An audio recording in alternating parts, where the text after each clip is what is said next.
'Cause your opinion don't matter. This a maniac is gonna step on whomever.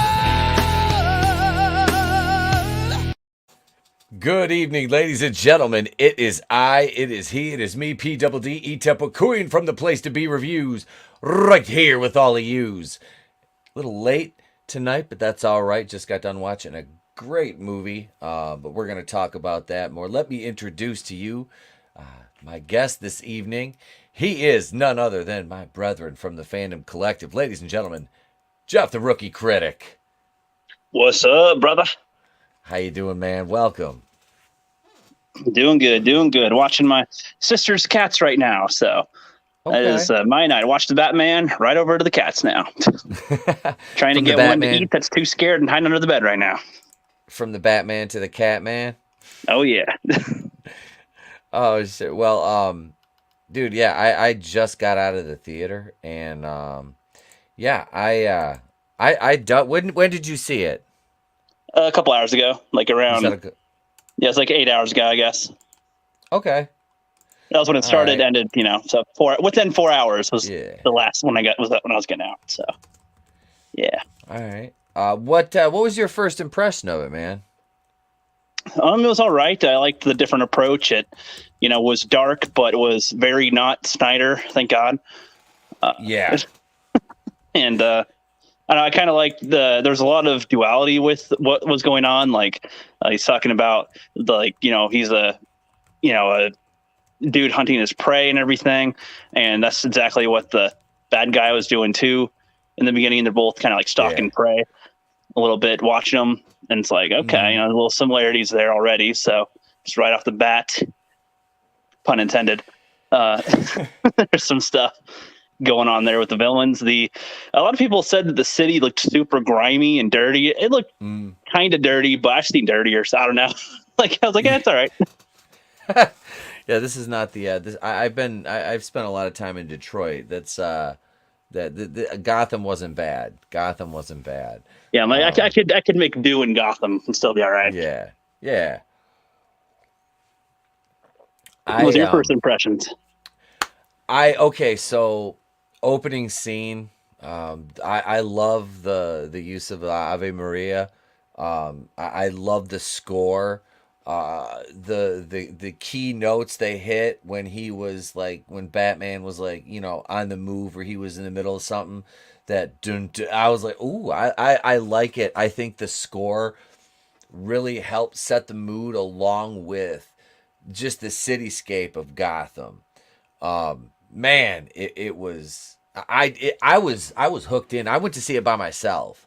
So I had the benefit of just getting because the wife and the boy went out to dinner tonight, because I was working on my Batwoman review up until 10 minutes before I left to go to the theater, which will be out tomorrow morning. I had to take some extra time with this one because it's a little bit longer than the previous ones. So it'll be out tomorrow morning because I'm leaving town, going to Detroit tomorrow. So anywho, I was hooked in. Like, I was just laser focused on it. And yeah, just the visuals, how they started it out, it just drew you in, right away. And I was like, okay. And I knew the runtime was, I've heard it described as a little bit bloated, a little self-indulgent. I don't know. Just like before we get into the plot and how it all broke down. Did you have an issue with the runtime, Brooke? Well, so that's actually something that I've been thinking about a lot lately. Everybody would talk about the Lord of the Rings and how long its endings were and whatnot. And it's yeah, it's long. If you're in a theater, you want to go pee, I guess. You want to stand up and stretch. So in terms of if you watch them at a theater, it can feel much longer than what it is, or it could feel unnecessary. The audience feels bloated because they got to take a piss. But at the runtime, I think it's fine. Especially if you're able to watch it at home and pause and go get up, go to the bathroom or something. I'm sure people wouldn't have a problem with the runtime. Yeah, I honestly thought it was fine. I didn't have an issue with the runtime on it at all. I thought it worked well, and it gave him a chance to flesh out what needed to be fleshed out with the story. And yeah, I didn't. I don't mind if a movie's gonna be long like that. It had enough action to, development, story. The dialogue I thought was good. Um, I didn't really have an issue with that. I mean, there was okay. So there was the one line that everyone's talking about, of course, and that was, what did she say? Catwoman mentioned something about all these white Those rich privilege. white privileged men. Yeah, yeah, and I mean, I guess if you try to really like break it down and look at it from her perspective, um, yeah, it might seem like that, She was left behind by Carmine Falcone. He did nothing for her when her mom died. That's, her dad that doesn't acknowledge her. Um, and all these people that were getting offed were all white guys. I mean, not all of them were rich. I mean, the DA wasn't really rich, I guess. I mean, he was well off, but, like the Thomas Wayne type, philanthropists, developers.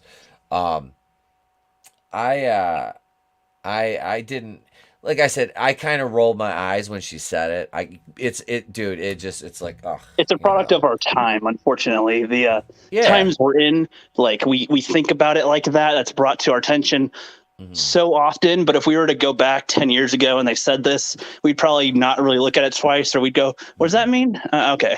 Yep.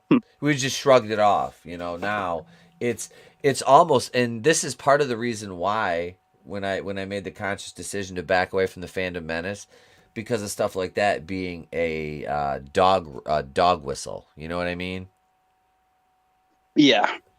It is. It's like you're kind of, it's almost like, how we make fun of like the other side for always looking for the boogeyman, the big bad hiding around the corner.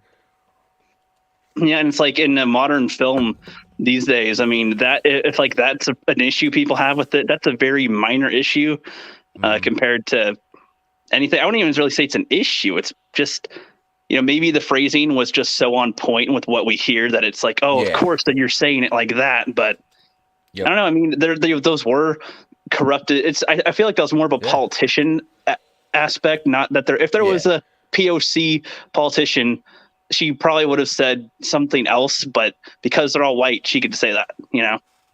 that's fine. And speaking of politicians, the mayor character,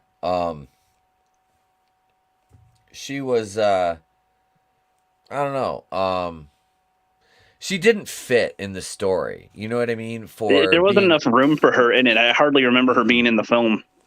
yeah, it was, she had kind of like a blinker, you'll miss it. Let me acknowledge the chat here for a moment. Sure, sure. Let me go over here. Let's see who we got.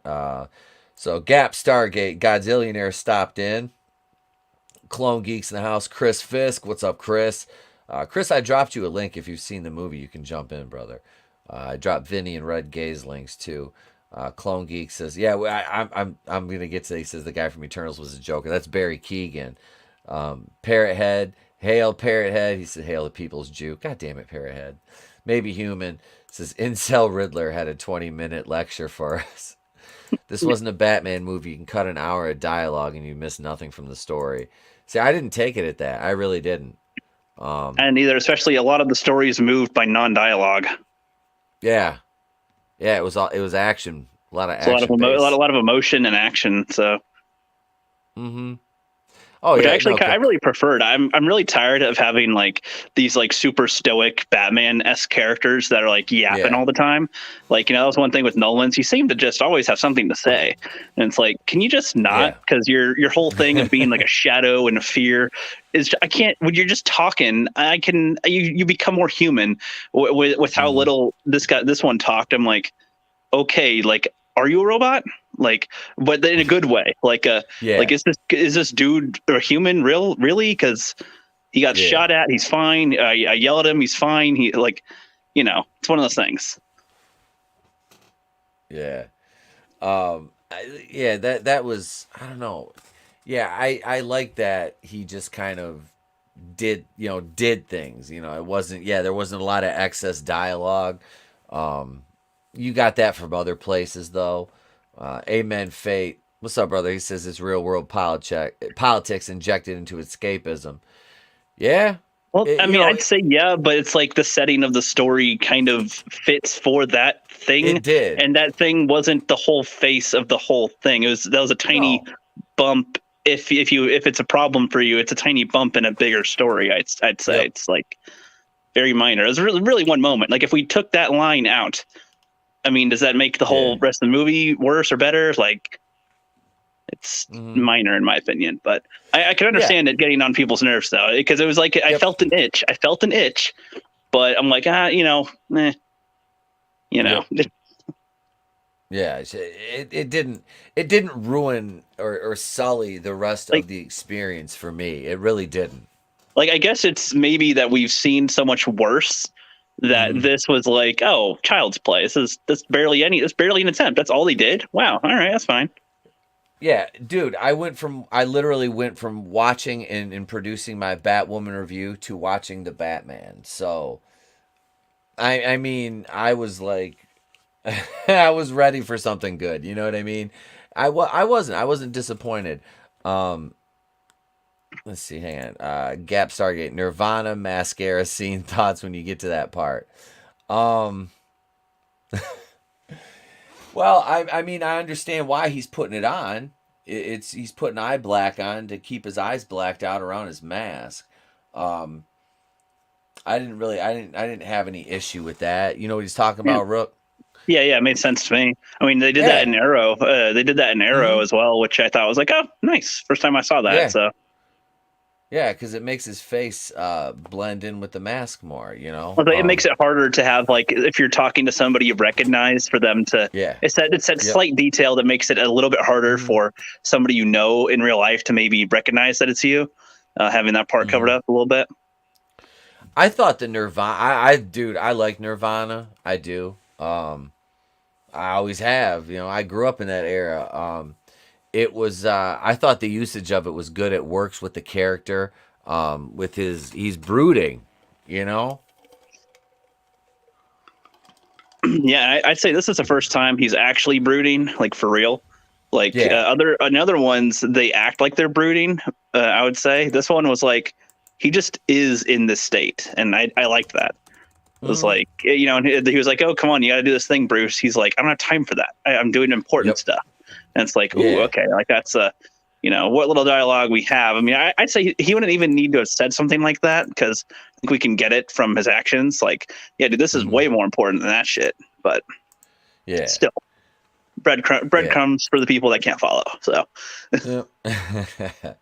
Hail Tommy and the Guinea Pig Collective. What's up, oh brother? me, Welcome. Welcome. The Scrambles, the Death Dealers, I says, fit now, baby. What's going on, Scrambles? Um, oh, you're welcome. You're welcome, Gap Stargate. You're welcome. I'm gonna come back up here to Chris says, does Zoe Kravitz get R rates nude or at least PG-13 nude? No. You just kind of see her in her underwear when she's changing. Um, yeah, she they're very modest about it, I guess. yeah, it wasn't like, I mean, she looked good, you know what I mean? Like it was kind of sexy, but it wasn't like, I mean, I would have liked. Yeah, I'm not gonna complain if like I see Zoe Kravitz. She's beautiful. She's a beautiful woman. I thought she looked great as Catwoman.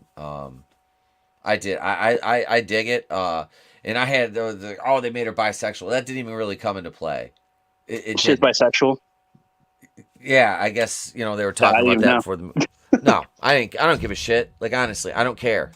I don't. It wasn't. It wasn't really part of the story. It didn't. It didn't come into play. I mean, maybe if she had a thing for that, was it Annika or whatever her name was, Yeah. um, that girl, and obviously she was into into Batman. Yeah, it's Um, like but that girl could have been her friend, and I could have believed yeah, that just as much. It's kind of like a Sam and Frodo thing. Even if she cares so yep, passionately, it's like I don't know. They seem to be mhm, like, and even if not, she said that she was just a girl. Like she could have been like somebody younger. She's trying to save little sister type of. I yeah. don't know. I lesbian or not, that was all right. No, I had no problem with it. Clone Geek says Batman '89 still is the best introduction to Batman. I love that movie. It is so hard for me to say anything, I that's not positive about that one. It is a great introduction to Batman too. Does the Colin Farrell Penguin demand his own show? And I was just talking to Tony about this before we came on the air, because I didn't want to spoil it for him, but I don't like Colin Farrell at all. Now, before you get the pitchforks out, in this role, he was fucking great. I mean, when I first saw him in the previews, I didn't even know it was him. I was like, huh? Yeah. When I heard he's playing Penguin, I thought he was great. Does he demand his own show? That's a good question. I'd rather they not do spinoffs, to be honest. But they're already doing like a Gotham PD one, I think. Is it just its own thing, or is it part of this? Because I think it's. I think this is separate from the Joker too. Like this is its own thing, solo movie. It is, and we'll get to that. Why they're not going to connect those two later on in the discussion. Let's see. Nice insight, guys. You're welcome. You're welcome, Gap Stargate. Breadcrumbs, Lizzo. God damn it. But no, okay. So you get the beginning. The beginnings of the movie is. I like how you get the little narration. It's a nice setup. Hearing him it's him doing his journal. Was this? I think this was a take on the Long Halloween, if I'm not mistaken. That's what Angus said. When he said "Happy fucking Halloween," he's like, "That was a." Angus like, "Yeah, that was the name of a comic." I'm like, "Happy fucking Halloween" was the name of a comic. He's like, "No, but that's homage to a comic." I'm like, "Oh, that'd be funny if that was the name of a comic." Because I think this covers that. Yeah. Maybe Human says her girlfriend. He said her girlfriend died in the movie, not part of the story. Our point is that it doesn't matter if it was her girlfriend or not. Could be her girlfriend, could be her sister, could be her friend. That doesn't really change how she reacts in the story. Somebody she cares about died. That's the point. So it's really not that important. They didn't harp on her going, "I loved her. We made sex," and like it was just that wasn't a factor. It's just genuine caring. Yeah, I was like, whatever, she died. Yeah, well, that kind of led her to that one cop, who was Kinsey, who was tied into everything. We'll talk about that. Lizzo's food sexual, Nano Reaper, Michelle Pfeiffer, Halle Berry, Zoe Kravitz. I'd put Eartha Kitt before Halle Berry. I'd put Eartha's up there with Michelle Pfeiffer. Michelle Pfeiffer was a great Catwoman. Was that the one where she was like, "Oh, how can you hit a girl?" He's like, "I'm sorry," and then she hits him again or something. Yeah. Is that the? That's the funniest moment I think I've ever seen in a Batman movie. How could you hit a girl? Oh, I'm sorry. Gap Stargate. Nobody's buying the Selena figure in my Walmart. Thoughts on why, as it relates her in the movie? Yeah, I don't know. Her costume wasn't really a costume. It just looked kind of like a black jumpsuit with a shitty hood. It was like It was like a dominatrix outfit. I'd say like a dollar store dominatrix outfit. It was just kind of like I would barely recognize it as one. It was just kind of a black suit for motorcycle, I guess. I thought her mask was the worst part. Yeah, but I mean, I assume I agree, but it's like because of the setting of Gotham and how it looks. I mean, I don't. She doesn't seem like she's that well connected to be able to do it, and she gets money for specific stuff, not for her get up. So I don't know. It's kind of like Daredevil. Like his thing in the first season was literally just a beanie over his eyes. Yeah, it was. I remember because he had the all black on. He'd tape his shit up. Yeah. Let's see. Colin Farrell excels when he overacts. Yeah, see, I've never been a Colin Farrell fan, but this movie, like, I tip the cap to him for this one. He was solid as Penguin. He turned in the effects and makeup they did with him was fucking amazing. See, so I get that he plays as Penguin, but I guess I don't understand in the story why he's called the Penguin.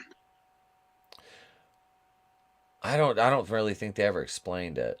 It was I think at some point the dude mentioned he had a gimp, but I'm kind of like, yeah, Is that his I think name, or is that just what people call him to make fun of him? It's like I didn't really get. Like, is that a title, really, or like it just seemed that seemed weird. Just it's yeah. not a huge thing. It just seemed odd. It seemed more meta than it did. Like, oh, this makes sense in this Yeah. world. It's like called the Penguin. I can't remember. If they didn't really. I don't think they really explained it. Um, no, but I thought he looked great. I thought the makeup and everything looked great. Yeah, Um, yeah, he's him and John Turturro playing Carmine Falcone. He didn't really. I mean, he was your stereotypical bad guy. It worked. It worked out. Hey, Tehillim 29, Shalom. What's going on? what's up? Welcome.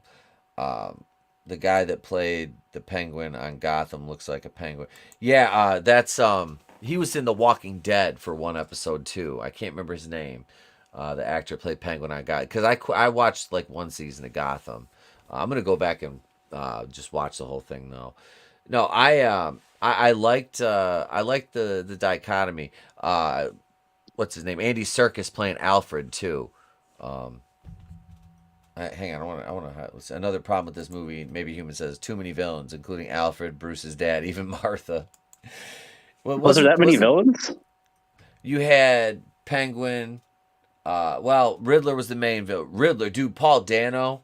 Um, wow, wow. He turned out that was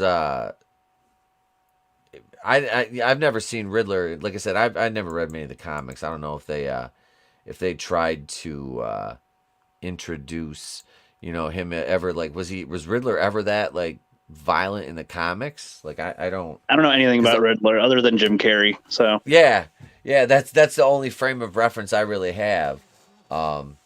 No, Alfred really wasn't in the movie that much. That's I like what we got of Andy Serkis. I liked him. Um, I would have liked to seen a little bit more, but there was so many characters. You know, that was one thing. There was a lot of characters. Um, and who was the first? Well, you had the mayor got killed first, and that was a really cool setup, like right from the beginning, because they almost like made you think it was like Batman watching him at first. You know what I mean? And then you kind of you're like, oh shit, this ain't Batman watching him. when he was out of breath after beating him up, I was like, that can't be our Batman. Fuck. Yeah, yeah. It's like what the hell? No, yeah. So he kills him. It was brutal too. Like killed him with that carpet tool. Yeah, that Um, carpet clipper. Yeah, that was fucking brutal. Yeah, this movie, in that first fight you get with Pattinson on the subway platform, and I want to give a big, you got to say, what's up to the stunt people for that too, because the stunt man for him, the choreography looked good too. I thought the fight choreography was really well done. Yeah, it's pretty good. I like the effect that they have painting it, like when he says like they think that I hide in the shadows, but I am the shadow. And as Hmm. they're showing different people doing stuff on Halloween, like different people committing crimes, like they all Yep. look into corners and they have like a look of fear of like, could this be when he comes and gets me? Yep. Like they see the signal in the sky and they look into a corner and they're like, is he about to walk through and I'm fucked? They get the lottery, as Angus put it. They get the lottery of getting my ass kicked tonight. Like, Yep. That's it. it was like That's I it. did like that effect. I was like, oh, they didn't actually show him walk out of all the shadows until the subway part, which is Yep. like, oh, it was their night. Okay, like I like that effect. Yeah. No, that's it. It is. It does bring up a good point because yeah, it's just it's that fear, that level of apprehension that he instilled in them just by them knowing that there was somebody there, potentially. Yeah, and it was I thought, like I said, I thought that was cool. Um and yeah, there were a lot of parallels between Riddler and Batman, like you said, the Predator and Prey kind of dichotomy there. Um but man, the probably the district attorney was one of my favorite in the car because he drove right into the funeral. that was that was crazy. Um, what do you think of like the set pieces? set pieces were okay. They weren't like too epic. A lot of the film felt very claustrophobic, which I actually kind of liked for once. I'm not a huge Yeah. fan of like claustrophobia style films, but it kind of worked for here. It wasn't too much in your face, but there's a lot of tight like hallways and like a lot of people around. So it's very crowded here and there. Seemed very locked in. Mm-hmm. And he's talking about claustrophobic, like the scene in the police station where they have Batman and he's basically kind of apprehended, and he's in with Gordon, Jeffrey Wright. Jeffrey Wright did a good job as Jim Gordon. He did. I understand. A lot of people aren't a fan of Jeffrey Wright's politics. Neither am I. But his performance in this was solid. Yeah, that's kind of one of those examples of like a race swap that doesn't affect. It's not like they just did one because they can. It's like, well, this one, it was. He still did the character well enough. Yeah. He definitely turned in a good performance. God, I'm trying to think what the cop that was his boss. I can't remember that guy's name. I swear I've seen him in something else. The little short guy. Yeah, he's been in a couple of other things. I can't think of it either though. Yeah, just kind of off the top of my head, I couldn't think of it. Hey, Vinny. Hey guys, how we doing? What's up? Welcome. I just got in from seeing it, man. What did you think? Dude, this thing was killer. I enjoyed the shit out of this. Yeah. I had some doubts even here and there while, kind of after the opening scene. And then I was 100% on board with it.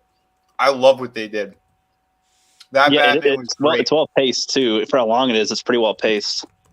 Oh, absolutely, man. And when you get those moments where those certain scenes, like the first time you see the Batmobile, like it was so powerful. This guy knows what he's doing as a writer, as a director. It's epic. And hello the chat. Hello everybody in the chat, by the way. Let's see. Hey, Will the Wiz says I'll be watching it tomorrow. Yeah, I don't think you'll be disappointed, man. I don't think you'll be disappointed. Nah, this movie is solid. Yeah. We're just talking about the scene where he wakes up with Gordon. That's actually there are like this movie's very solid, but there's just a few times, mostly with the cops, that I felt kind of weird.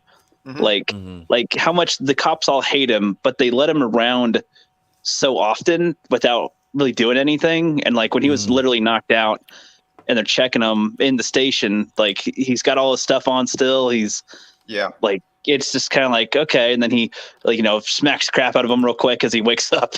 And then, they're reacting a little aggressive, but also not really. Like I kind of would have thought they'd have gotten a lot more hits on him or something. It's like, right. I don't know. Like sometimes it felt, and like, they let him talk to him alone and then he gets away. I don't know that sequence I think could have been changed a little bit to be a little more tight maybe, but small things like that. I'm nitpicking with the stuff he's with. You know what? Yeah. I could agree with you on that. For me, one thing that could have fixed a lot of that from after the explosion is right before he blacked out, if you saw Gordon run in front, because he would have stopped EMS and anyone else from taking off the mask and checking his. Like. Well, also the explosion. He was right in the face of the thing. His face was right in the bomb. Yeah, He's fine. His forearms were up. I mean, maybe, I guess. I feel like if he at least turned around when it exploded, I could sort of believe he could get out. I don't know. Just his face right there. Ugh. Well, he was looking at the guy face to face, but it's then when it was that the second cut that they used, where you see that both of his arms are in front of him like that, and then his head's kind of turned. Like, I get it, but again, it's a movie, so those little things, I could look past that. Like, we've seen way bigger problems. Of course, I'm literally just pointing out. Movie. I'm pointing out the smallest things of a nick in a pretty good story here. Yeah. To me, the one I'll take a mark off for was that one line, and the line. We just talked about that. How did you roll your eyes in the theater when that happened? Yep. I did too. And again, one easy fix would have been if she said the elite. Yep. That would have been an easy fix right there, because there was also Yep. women involved. It wasn't just Yeah. white privileged males. The way that we kind of saw it was like it's like because of our times that we're in right now, that stood out more as like very cringe. But like if that was said in like 10 or 20 years ago, I don't know if that would have hit. It'd just be like, oh, she just means the rich guys that they showed, the politicians. Like, I feel like it wouldn't ring as hard as like, oh God, here we go again. If it was said a while ago, but just because in our current time it's said all the time, I feel like from her, like in a way, in her perspective, that can make sense to say. And when she's talking to a white guy, like right in front of her too, so it's like I don't know. I feel like it was just they're rich and that's all she could see, and they're all happen to be white, that she could tell.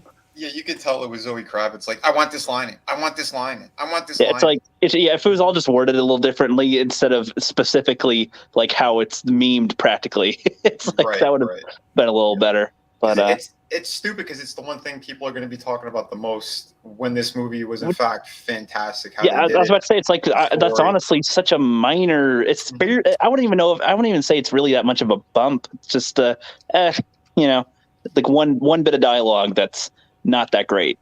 Right.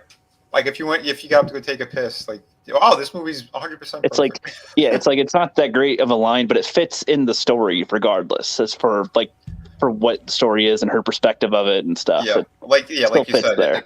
Our time right now and how she went through what the fuck she went through. Like, I get it. So, but again, she was awesome in it as well.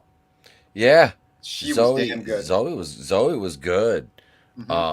She looked great. Like I said, it's like I don't want to like jump the shark with it, but like shades of Eartha Kitt, Zoe's beautiful. Eartha Kitt was a beautiful woman. Oh, absolutely. Talented. And that's why I said, Catwoman's black. I don't give a shit if Catwoman is black. Eartha Kitt was goddamn black. That was in the fucking 70s. I don't care. Like, that doesn't bother me. Like and same thing we talked about with Jeffrey Wright with Gordon. There was a race swap that really, and I said, take Jeffrey Wright's politics out of it because we all know, how he is. But he turned in a good performance as Jim Gordon, and it worked, and it made sense. And him and Pattinson played off each other well in their scenes, I thought. Oh yeah, they didn't make their characters about race, so they played it just fine. Yeah, there was a hell of a lot of Gordon in there as well. I didn't know there was gonna be that much, but they worked off each other well. I don't care what the hell he was. They all did a great job. No complaints on that. And you'll have the handful of whiny, crying, pussy bitches just to get their YouTube rocks off by shitting on as much as they want to shit on. But that movie was great. His Batman was awesome, and you get Batman like through maybe 95% of this film. It's just almost the entire movie. He's Batman, which is that's amazing. it. Hail 24 Eyes. What's up, brother? I was over there last night with them hanging out. That was a good fucking time.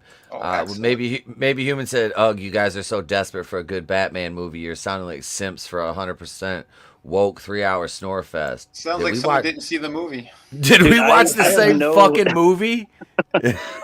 Dude, I have no love. I have like no attachment to Batman. I never read the comics. I maybe saw the Justice League animated thing with Batman in it. Like, I don't give two shits about a Batman specifically. It's just a movie. That's how I'm judging it.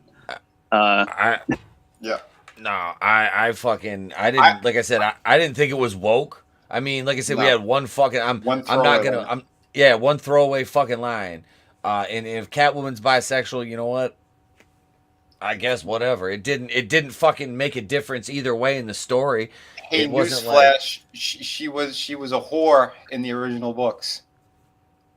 Okay. She was a prostitute. Okay. So I could see that. Well, they almost implied that in this one. Yeah. Like that she could have slept around to get certain things, essentially. That's what I assumed that they're getting at when she was in the club. Yeah, and they twisted it, and you found out the actual truth behind it, which was fine too. Yep. But again, they did a great job, and they were true to a lot of characters. I dug it. I dug it. If you're a Riddler fan, you might be upset. because Riddler was I don't know anything about the Riddler other than Jim Carrey, so I don't know what to expect. I was expecting we're silly goofballs, but it was just he's all right. All right. Yeah. No, cool. they had certain aspects of it, but in the books he's not just a serial killer or a mass murderer. He isn't that. The riddle part of it, and the guy's he's sick, his mind is broken. That's all he gets off on doing all these puzzles and riddles, and you know, he got lost in that world made sense. And they did a twist with that character as well. It looks like they got we're cool with spoilers all over on this, right? Oh yeah. All right. So basically that Hush character from the comics, that Tommy Elliott. Tommy Elliott. It felt like they were playing with that a lot too. And others, and another character too from the books, because when they talked about Martha and the mental institution, and that they made her part of the Arkham family was interesting. I've never seen that done before. Okay, thank you, because I've always been a Batman fan, but I was never I never read the comics. It was always the animated series and the Burton movies. And then, the old Adam West show. So I didn't have a frame of reference really for Riddler, like Rook said, outside of Jim Carrey and, whatever I may have seen in the animated stuff, which I off the top of my head, I can't recall any. So I was like, I'm like, okay, because I'm like, I've only seen, the Edward Nygma, the lighthearted fucking goofy Jim Carrey. I'm almost the Mask, but I'm the Riddler. So I was like, this is very dark. And I did pick up an Easter egg for Tommy Elliott. And it's funny you mentioned Hush, because one of the things, you remember it on the wall? I think it said Hush on it. And I was like, is that a Tommy Elliott reference? I'm like, yeah, that was interesting. And there's also, if you get into the comic side of things, the orphanage stuff, there's a character who may or may not be related to Bruce Wayne. The way that they wrote the story, because the character was also screwed up in the head. The Court of Owls, this guy Talon, they made it look like when his mother had this orphanage or was running it, that she possibly had cheated on Thomas Wayne, and there was another kid, or there was a kid that was forgotten. So he might have a half brother, but the way that they did it in the story is like it's not 100%, like, because it's through the perspective of the villain. So, but yeah, I thought it was interesting that they kind of mixed all those things in there. Yeah, they did a lot of things that make you think, even I had a discussion with Angus for a little bit about it. And it's like, there's some parts where we're both getting on things, but there's different things we took away from it. So yeah, there's a lot there, especially with the Riddler stuff. And that's what you want. You want that kind of stuff out of a good movie. You want people to keep talking about it and thinking about it and where they're going to go. And, because obviously he says at the end too, he's going to evolve for what happened. The whole thing they call him vengeance, and then what happens when he fucking snaps and he's beating the shit out of that guy, bloody pulp, and the guy said, "Who are you?" And the guy goes, "I'm vengeance." And like right there at that moment, he's like, "I'm doing the wrong thing. I need to be a symbol of hope, not fear." So hope for the people. When it's like right after that, he goes and helps the people out of the building, and they're like, they're all scared of him. Then okay, I guess we can. Okay, not scared of you, I guess. Yeah. The kid took your hand, so now you're safe. I think he handled it in a really great way. And if this is his only, I think there's a sequel in the works already. But if this is his only one that he does, I think he did a fantastic story. Yeah. That Matt Reeves. Yeah, he did. I want to go to Gap Stargates. I've had this one highlighted. How much do you think this Batman movie is going to make? Do you think it's going to make anywhere close to half of Spider-Man's box office? They predicted, like, it was tracking when we checked it, I think Wednesday, they were between 130 and 170 for the early predictions. Yeah. I did past 100. I'm sure this one's I'd honestly, a safe bet for this one opening weekend, I'd say about 150 to 170 seems safe. It's possible. It'll be word of mouth. And here's the thing, there's like one or two shitty throwaway moments in it at most. Who knows? if that the other side's they're gonna overreact, because we've seen that multiple times. You know. Yeah, that's like I said, man, and I told this to Rook before he came on, Vinny. It all goes back to that, like that dog whistle. Mm-hmm. You know, people looking for shit that ain't there. Hail Snow Dub, what's going on, brother? Dub. Welcome. Which is funny too, because right before I went to the movies, I had a live stream, and I kind of I put some shit on blast as well regarding that, with those kind of dog whistles. In our circles, which was funny. Oh yeah. Because my viewership shot up pretty high during that rant. So interesting, we'll say. And that's why, like I said, that's why I pulled back from the Fandom Menace, because I was seeing too much of that dog whistle shit. Like every time you see a character and they're black, oh, that's motherfucking blah, blah. I'm like, whoa, just because a character is not white doesn't mean it's fucking woke. Just because there's a gay person in the story doesn't mean it's woke. Right. Like you idiots are becoming just like the fucking SJWs, and that's the goddamn problem. Yep. It's like, and I understand some things are not good. Some things are just not good. Mm-hmm. The SJWs have made it like a battlefield where it almost makes you think that that's going to be woke if they're in it, even though they're not all the time. But and it gives you that impression now when you see it first. It's like, oh, is this going to be that now? Like, even though that shouldn't be the reaction. Everybody's ready to just pop off. That's the thing, and then they want to use that rage for clickbait. It's clout.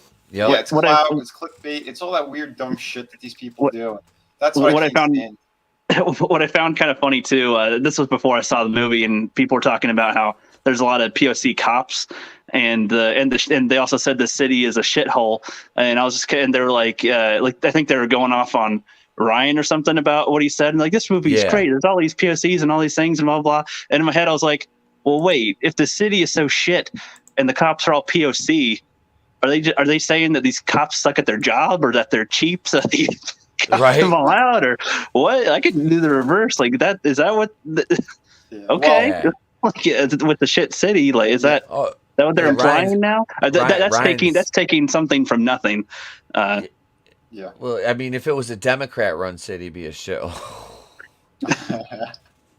Well, essentially, it isn't it, and they're all. I mean, the reason why it's a shithole is because they're all paid for, and they're all corrupt. They're all corrupt. Yeah, the whole government was corrupt. I'm like, and to me, that's not a stretch. I'm like, do you know what times we live in? Yeah, I was like that makes sense currently. Right. Exactly. Our administration is that. So that's probably been this way for many years. Yeah, you could say Gotham is definitely all Democrat run. You can 100% say that. No doubt. Well, that's why I wasn't mad when all the fucking, like, I know that's, and this is what Ryan caught heat for, was he was like, every person that's bad in the movie is white. I'm like, they were fucking bunch of corrupt politicians. I ain't defend these idiots. You know? Yeah. I'm like, the main fucking protagonist of the film is a white dude. Like, I'm not getting up. I didn't get up in my feelings about this at all. I was like, dude, okay. So my dad is a retired Detroit police officer. I've been down to the precincts where he worked. I've hung out with all his fucking coworkers that were still on the force. Like, after he got off, and we go down to the pistol range and hang out with them. Dude, they were mostly black. They were mostly black guys. I'm like, I never thought anything of it. They're just cops. Like, they're just dudes. They're just cops, you know? Yeah. You mean, did it cross your mind that there were no white ones hanging out there because they're all corrupt? I know. Every time I saw a white cop, I'm like, dude, bad guy.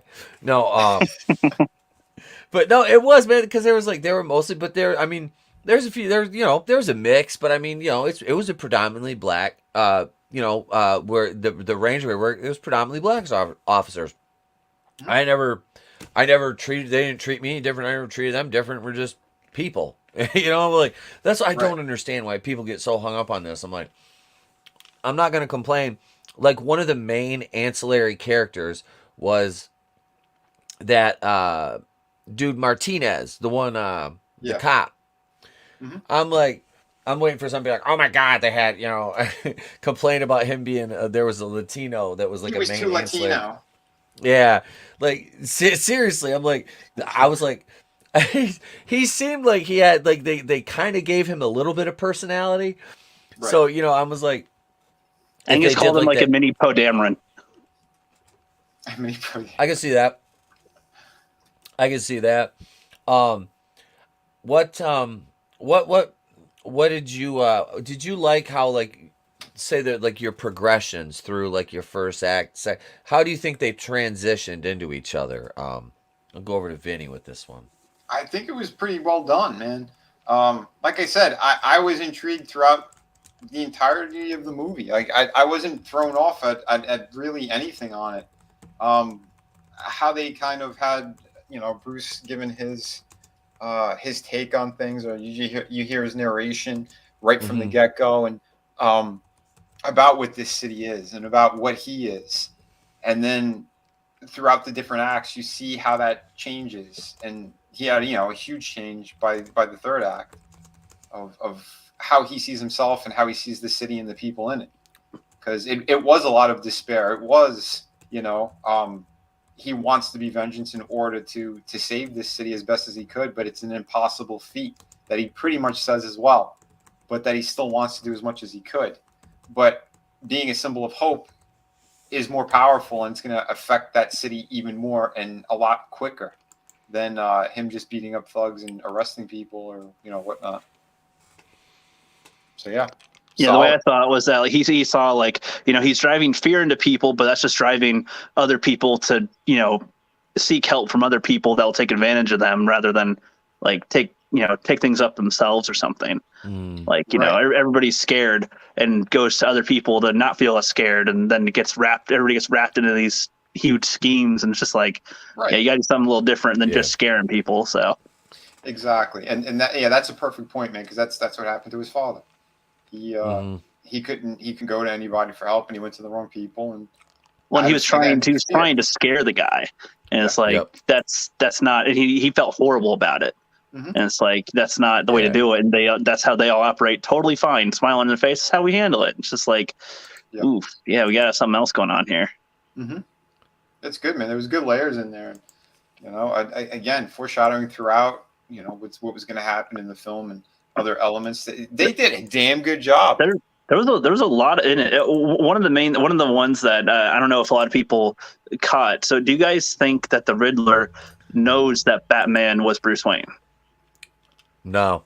Because a lot of good. Because a lot of what they show, I can see a lot of people being mistaken by that, like the way he says Bruce Wayne too, Bruce Wayne, because it's like that's all part of his story, right? That's part of his riddling bits. Angus and I were in a discussion, and I think we were on the same page, but the way we were talking, we got confused. And we're like, wait, so but okay, that's okay, but that is right, okay, cool, because we're talking about the inner schemes of his plan, what he knows, what Batman knows, what the people know. It's like that's what's revealed the different pieces. Well, that's what was really great about it, especially in that third act too, because he thought that the big thing was that he was going to tell the world that Bruce Wayne or Batman is Bruce Wayne, and it wasn't. It had nothing to do with nothing him. to do with that. Nothing. He got kind of selfish in that area. I was like, yeah, you're trying to do this to me, and it was like, there's nothing to do with. No, not really. I mean, you're in it, but you're like you're a pawn. You're not like. I kind of thought it was funny. Angus and I were like, the Riddler probably sees Batman as literally his friend. He's not like he sees it as Batman is not going against him, trying to get him. He sees it as Batman's like willingly going along with all these riddles and solving them, and then doing what he wants to do that he can't do. Right. Exactly. It's hilarious. It all at the end, because that is it. You definitely see it at that moment with the dude who came in with the car. With the bomb around his neck, you saw it there. It's like he got off that Batman was there. Yes, he's the muscle for me. Like I got it right away at that moment. Yes. Like, oh yeah, for sure. And then he's like, this isn't supposed to go how I wanted. No, I want you to be my friend. It was like, my God, that was funny as shit. And then it's like, oh, you didn't figure that out? And it's like, oh yeah, I didn't actually like when we're I don't know if we heard if Angus said that he's heard this from a couple people saying that it's stupid that he overlooked the tool, the like carpet clipper or whatever, and it was like, well, no, but there was all these other things, these other clues he was dealing with and deciphering the messages and all these other things that were more obvious that he was kind of going with based on everything else he pieced together at that point. So that was just the tool he used to kill. He didn't really think there was more meaning to it. As a surface level, it could have been any bludgeon object, essentially. Yeah. But yeah, there was a lot going on. Because his ciphers were so complex. So yeah, to make that one small, so simple was yeah, great. That was it was genius because it was the first murder weapon. Yep. And yeah, that scene, like I said, we talked about that funeral scene with Coulson. That because Paul Dano is just standing right up there in the balcony, like that was wick. He's just staring. Because you can't really see him because the way the light's coming in behind him, it kind of saturated him, but you knew it was him. And I heard somebody say earlier, it looked like Bubbles from Trailer Park Boys, the Green Bastard. I'm like, and so every time he's on camera, I'm just like, he's up there going, I can't wait to get in the ring and start fucking hammering people. Like, you know what you need to do when you could get that footage of when he's looking at the mayor. Through the you got it when he's breathing, you got to do a voiceover of that. Oh, fuck, get off me, kitty! I'm looking through the windows. Fucking mayor, fucking renewal project, taking away land from my fucking kitties. Oh yeah, I can do that. But it is, man. I liked Paul Dano in this. I thought he's another one. I don't recall him from anything else. Hale Angelus. The only thing I remembered him from was There Will Be Blood. Who was he in? He was a kid throughout the movie, and at the end, what's his name? The mean dude, Daniel Day-Lewis beats him to death. Beat him to death. Right, yeah. He's like, you have no oil. We put that like a straw underground, and I sucked all your oil out. And then he fucking beats him to death. Yeah, beats him with the bowling pin. I was like, I'll drink all your milkshake. Yeah. Yep. That was awesome. But yeah, that's the only thing I remember him from, and he was good in there. He was good. It's funny, man. Like, he's like the most unassuming villain, too. Right. And which works because that's what Edward Nygma was supposed to be, or they keep changing his last name too, or whatever. But yeah, he's supposed to be like this nobody, and that's what he gets off on is these riddles that and being locked in that, but that he's exposed is that's what changes the character too in the stories and all that kind of shit. Well, speaking of villains, I've heard a couple people say that there's way too many villains in the movie. I didn't really see everybody as villains, I guess. I mean, I guess they are villains, but I don't know, it didn't feel like clustered or cluttered. No. They just seemed like they're people, essentially. They weren't like, the Joker, the Venom, the Sandman, the whatever, like all these overly ridiculous characters that need all the spotlight. It was just characters that have their part in the story were there. Yeah. Playing with it. That's kind of how I felt. Like, I didn't even see them as villains. I wasn't looking at this as a comic book movie or as an adaptation. I'm just like watching a movie. So it was good. But and again, I'm a Batman fan. There's a lot of stuff that I've seen, and I know about shit. I know more than a lot of people. My dad actually knew Bob Kane, so nice. He used to cut his hair in the barbershop that he worked in. At the time too, like. When my father saw '89, he saw the '89 movie, brought us when we were kids. We came out of the movies like Bob Kane took everything from life. There, I'm like, what are you talking about? He goes, Alfred was the name of the guy who ran the barbershop. He named all these little things that was in the movie or in Batman lore. Because my father never read the books. He knew the guy, but he came from Italy. He goes, I wasn't reading comics and looking at shit like that. He goes, I didn't care. I was trying to make money and whatever and survive. Yeah. So he goes, I didn't know anything about that. And Bob Kane's like, yeah, we're working on this, working on a little TV show in Hollywood. And, dude, it's kind of crazy. But, I always had a connection with Batman. So I've seen a lot on it. I know a lot about it. And to me, one of the best writers who have ever worked on Batman is Paul Dini, the dude who wrote the cartoons, the animated series. He knows these characters inside and out, how they should think, how they should act. And that's what you need. You need that type of storytelling. And I think Matt Reeves, he really he really sat down and figured out these characters and this story and everything. He did it in a great way, but he paid respect to comics, cartoons, movies, and video games. It was all in there. So yeah, my hat goes off to him. I really enjoyed the hell out of this. Yeah, I had no issue with the amount of villains. It wasn't Spider-Man 3. You know what I mean? It didn't seem like the villains were the plot gave them room to breathe as characters, you know, the ones that needed the development. And then, you know, we had our ancillary villains, you know, our corrupt politicians, law enforcement officials, what have you. Right. That worked on that end because I don't count them. You know, they're your like your B and C tier guys. That's fine. You can have an infinite amount of them as long as you're not going off the rails with your main story to put too much time into them. You know, you make us aware of them, and then you put a little bit of development here. This is or motivation wise to okay, this is why. All right, okay. And I'm good with that. Like with the DA, him sitting there and Selena, kind of bleeding him a little bit, getting information out of him. I like that, man. I like that whole club scene. It was funny when Batman would have been there first time, just beating the shit out of everybody. And I love he whooped those two twins' ass. That shit was great. Funny. He walked in through the front door. Yeah, just walks in through the front door, full ensemble. It was fucking great. Hang on, Chris Fisk, what's up, brother? He says Batman the Animated Series was my weekday afternoon go-to show. I also love film Mask of the Phantasm, such an amazing series. I got to start watching the animated series. Okay, so like I was talking to the wife the other day. I'm like, okay, so because I just bought the two I don't own the Nolan ones. I bought the two Burton ones, and then the Schumacher ones, the 4-pack of the the 90s one. I bought those. You can take the Schumacher ones and use them as coasters or something. You know what, man? This is going to be very, very unpopular. What was the second one? Was Batman Forever the fourth one? I think it was.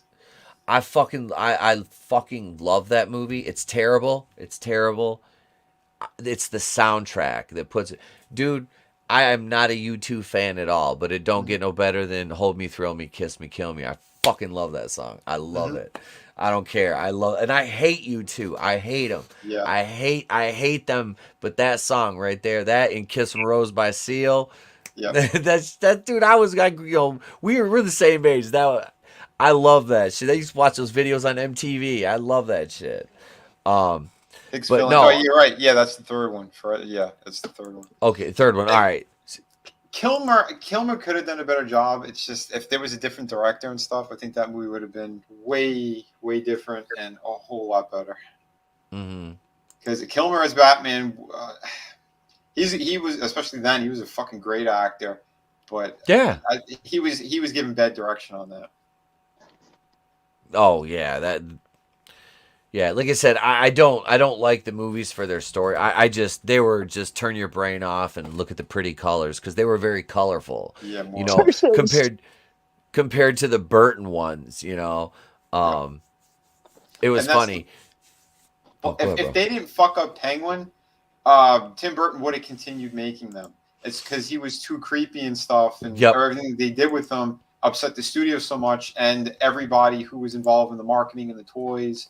McDonald's, all that shit. Because it's like, how are we supposed to make toys and things out of this fucking penguin with black goo coming out of his mouth and in his pajamas? I know what the problem was. We didn't cast Peter Dinklage. There's time now, right? They'll do another multiverse fucking version. It'll be a cast of all midgets. Or no, cast Peter Dinklage as Batman. Yeah, there you go. He's got the voice for it. He does have the voice for it. Robin will be LeBron James. Or Shaq. LeBron's more woke. That's what they would need. Oh, yeah, of course. You're right. Oh, yeah. Let's see. Nano says, I thought there were only 4 villains. Falcone, Penguin, Riddler, and Catwoman. All the other were mindless goons. Is he a villain? Yeah, more she's kind of an not in this anti. film. Yeah, not in this No, film. She's not a no, villain. she wasn't a villain in this one. I mean, she was trying to thief and rob stuff, but it's like, I mean, I don't know if I'd count that. When they say villain, I assume that means a villain that is their enemy, that they fight, that's an antagonist. It's not an antagonist. She didn't have malicious intent in any of her crimes. They were basically means to an end. And I know that sounds bad because it sounds like I'm justifying it. I'm not, but that was her character's motivation from her perspective. Right. She wanted to get out of town with her friend and save her friend's life. That's what she wanted. That's why she went into the robbery shit. I mean, you could tell with how she broke into the safe that she's good at it and she's done it before. It was not her first time, but like you said, it feels more like a means to an end. You're 100% correct on that. So it's kind of thing where, like, if there was a regular bank robber, is that guy a villain in the story? I don't know if I'd phrase it like that. Yeah. Right. Yeah. Hicks villain. I want to highlight this. He says bat nipples. Actually, tonight we saw some cat nipples. Yeah. There was cat nipples. Nice. See-through white tank top. Mm-hmm. Yeah. Thank you, Zoe. Yeah. Wait. How in the hell did the staff at Arkham keep their jobs with that many escapes? Would be fired for sure. Yes. Yeah, hold on. Speaking of Arkham, hold on, real quick with Arkham, I was actually kind of confused when he went to meet the Riddler. I assume at Arkham, like, he got processed really quick into the asylum, and then he just met him. It didn't seem like there was any cops or anybody looking around, like anybody that runs the place, like watching the thing. It was just like, hey, it's an abandoned building, and there's people in there though that are in the cells, and Batman strolls in. That's what it looked like. I don't know. I mean, they don't need to show other stuff, but it just felt like too quick, I guess, with that aspect. Yeah, he would have been in like GC. Well, they would have put him in protective custody. So they might honestly now I'm kind of trying to draw back on the criminal justice side of my background, but I think in special cases like that, where they wouldn't be able to hold somebody like him at, like, say GCPD, one of their precincts, your local police department type of thing. Yeah. They're that much of a threat. They're that high level. He could have had an Epstein done to him very quickly if he were in a regular. Yeah. So that's they could have said until trial we're gonna move him to Arkham because it's the most secure location. So I can buy that. And I mean, maybe time. I don't know if this all happens within like a week or if this is months or weeks. Well, no. It was what, 7 days? It was like a week, I think, wasn't it? Yeah, because it started on Halloween night. Yeah, and it went till the 6th. The 6th or 7th of November. I guess I meant from when they caught the Riddler, if there was a jump in time or not. Right. Yeah, I don't think so. I think it was pretty just linear. Yeah. They're still looking at his house. Right. Yeah, exactly. So they're still processing the crime scene. Yeah. Okay. So that third act, the fight in, the kind of fight sequence in the arena.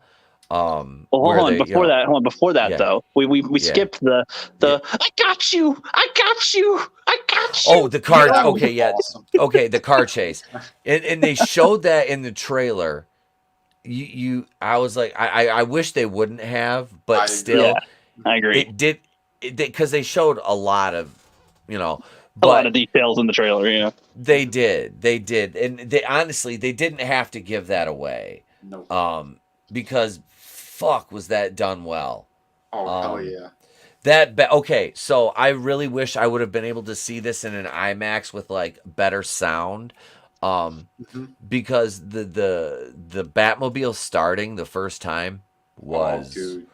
Yeah, you get the chills, man. That was so powerful. Even in the theater I was in, it sounded good. I can't imagine, with a little better sound how it would have been, but damn. Okay, I had some critiques of the Batmobile, this one earlier on, and I kind of, having seen the capability, because we haven't seen all the capabilities. Right. I dig it. He's only 2 years into being Batman. Exactly. He's not honed in yet with a tank like Michael Keaton had. Michael Keaton didn't have a tank. Well, the Batmobile was basically like indestructible when he had Pretty much it all the you know what I mean? Batmobiles seem to be very armored. Yeah. Yeah, like Christian Bale's, he had the Bales, he straight up had a military fucking tank. Bale had a tank, yeah. Which I still like that. My brother hates that, but he said just because of the front of it, because the tires that are Yeah. exposed. And I would agree, Yeah. but I still love the full design of it. My favorite, though, well, before these films, if you're really to pick, or at least on my top two, the one from the Arkham Knight game. I love the design of that Batmobile. I'll pull it up. And I you're don't bomb. know. It's damn it, Riddler. So I have to ask, Vinny, because you're more in the comics. So Martha Wayne, let's finish the car chase, then we'll go back to Martha because I want to talk about her. The explosions, everything, dude. The freeway scene, all the crashes. Mm-hmm. That shit, dude. That shit was hot. It looked so good. Dude, that was TNT. I think this was probably the one area of the film where they really they broadened the scope of it was the street stuff with the motorcycles and with this chase, because this was the big it really was, other than the third act, the disaster, caused by but we'll get to that. Yeah. This was hot though. It really was. And I love, and like I said, this is why I wish they wouldn't have shown it in the trailer, because I love the scene of him getting out of the car, just the way his cape blows, and when he's walking up, and just the look that Colin Farrell had on his face was so fucking great. The 5 seconds. So and then, go ahead. Well, obviously the 5 seconds before that as well, when he does slam into him, and they change that camera angle where you see the cut of the tire as he just he stops, and then you see Colin Farrell's car out of nowhere flipping and smashing all over the place. That was epic. That was so pulp. It worked. The one thing I would have done, I would have probably cut the scene just right up until you see his feet get right there in front of Colin Farrell's face. There was no need and to have none of them actually bend down and go hi. There was no need for that. I love the look on his face when he's when he thinks he got him. He's so happy, and then you can just see it down. Oh no, he's still alive. No, his voice crackling. I got you. Yep. I got you. Yeah. So proud of himself. What an achievement. He killed the psycho, and then no, he's still coming. Oh, I'm fucked. Yep. Yeah, that moment. It's like that Morgan Freeman. And in that moment, everything was not all right. Yeah, exactly. Well, I like that they didn't have him say something stupid like, oh, crap. It was just his face just told what. Yep. It said it all. It's yes, he's like, I'm fucked, damn it. And that's the beauty, just real quick, that's the beauty of facial acting without, nonverbal acting. That's, and Colin Farrell again. Dude, my fucking hat's off to you. You knocked it out of the park with this one. He really did. Yeah, and what I love too about that as well, it's not just he didn't take full credit for his performance. He said this is all the special effects people who did his makeup and Matt Reeves. He goes, I was just, he goes, that's 10% me, 90% them, because that character just came totally to life. He goes, as soon as I saw it, just the makeup job they had on him, because he started putting on weight for this film. And then he got to a point where the doctor said it's too unhealthy. You can't keep doing it. So he stopped putting the weight on, and they padded him out for the rest of it. And that all that shit, that jowls and the kind of glitter on his neck, that's all makeup that they above and beyond. Absolutely beautiful how they did it. But dude, when they actually have him handcuffed and everything, that scene was amazing too. How he just fucking between Gordon and Batman, he's like, "What? None of you guys know Spanish?" And he starts speaking Spanish. Yeah. What are you, retarded? And then how they just left him, and he just the penguin walk. Yep. Yeah. You got the little waddle. I didn't even make that connection. That's fun. I not even make that connection. That's funny. That was awesome. Yeah. Yeah. There were just those little moments in there, and then you go into Okay, so I liked when Bruce started and Selena started working together, and he had her kind of infiltrate the club. Yeah. And I'm kind of backtracking here, but I wanted to talk about this scene, Mhm. with him communicating her the contacts. I thought that was a really fucking cool touch. It was. Um, that because when he was taking them, I was like, oh shit! They got their own little, like, you put them on that little pad. I was like, Well, this is the that's first scene slick. where you see him taking it out, and that he's recording his moves, and then he's Yeah. jotting it down so he can Yep. better himself and he can keep growing. That's what I love. Yeah, and that's that right there for anybody who that's fucking character development. Oh yeah. That's and it's showing character Yeah. development. Yes. It's like Exhibit A right here. If you want to say, oh well, this Batman's a Mary Sue, whatever. It's like, well, hey, look, this motherfucker right here, like he cataloged what he did training. It's like that's how you develop a character to me. I mean, For sure. that's an important aspect of it. And I've never seen that done in anything, in any Mm-mm. comics, cartoons, or whatever. He brought something new to Batman. That element alone was fantastic, and Yeah. yeah, I applaud that 100%. It shows how addicted he is to his job too. He's like, I love it too when it's like, anything Bruce Wayne's mentioned, he's like, I don't have time for that stupid shit. I'm trying to do something important here. Like, Yes. this is important. Fuck the Bruce Wayne stuff. And he's like, the making the money is not the legacy, but it's like, obviously he could use the assets to do other stuff, but that's not to him. That's not the main fish to fry. Right. So, But the beauty about that is his growth towards the end of the movie, because now yeah. he's going to use himself as the symbol of hope. He's as Bruce Wayne, he could do that. As Batman, he could take care of the fucking city at night, and during the day, it's going to be I am going to do the right thing, and Alfred's going to help him, and you could see it. Yeah, it's like they go in knowing this is a flawed Batman, but in a good way. It's like he's not the refined, I know everything about whatever, and he still says don't use guns. Please don't do that. I like how when he does talk, he does sound like he cares about whatever is being like around. Like Right. When she's trying to kill the guy, he's like, seriously, don't be like them. Yeah. Like Yeah, for 'cause you him, do this- his yeah, you do perspective this- as a kid, like. Oof, that's still the one thing that is in his head. He doesn't want to be like that. And he doesn't want her to be like that.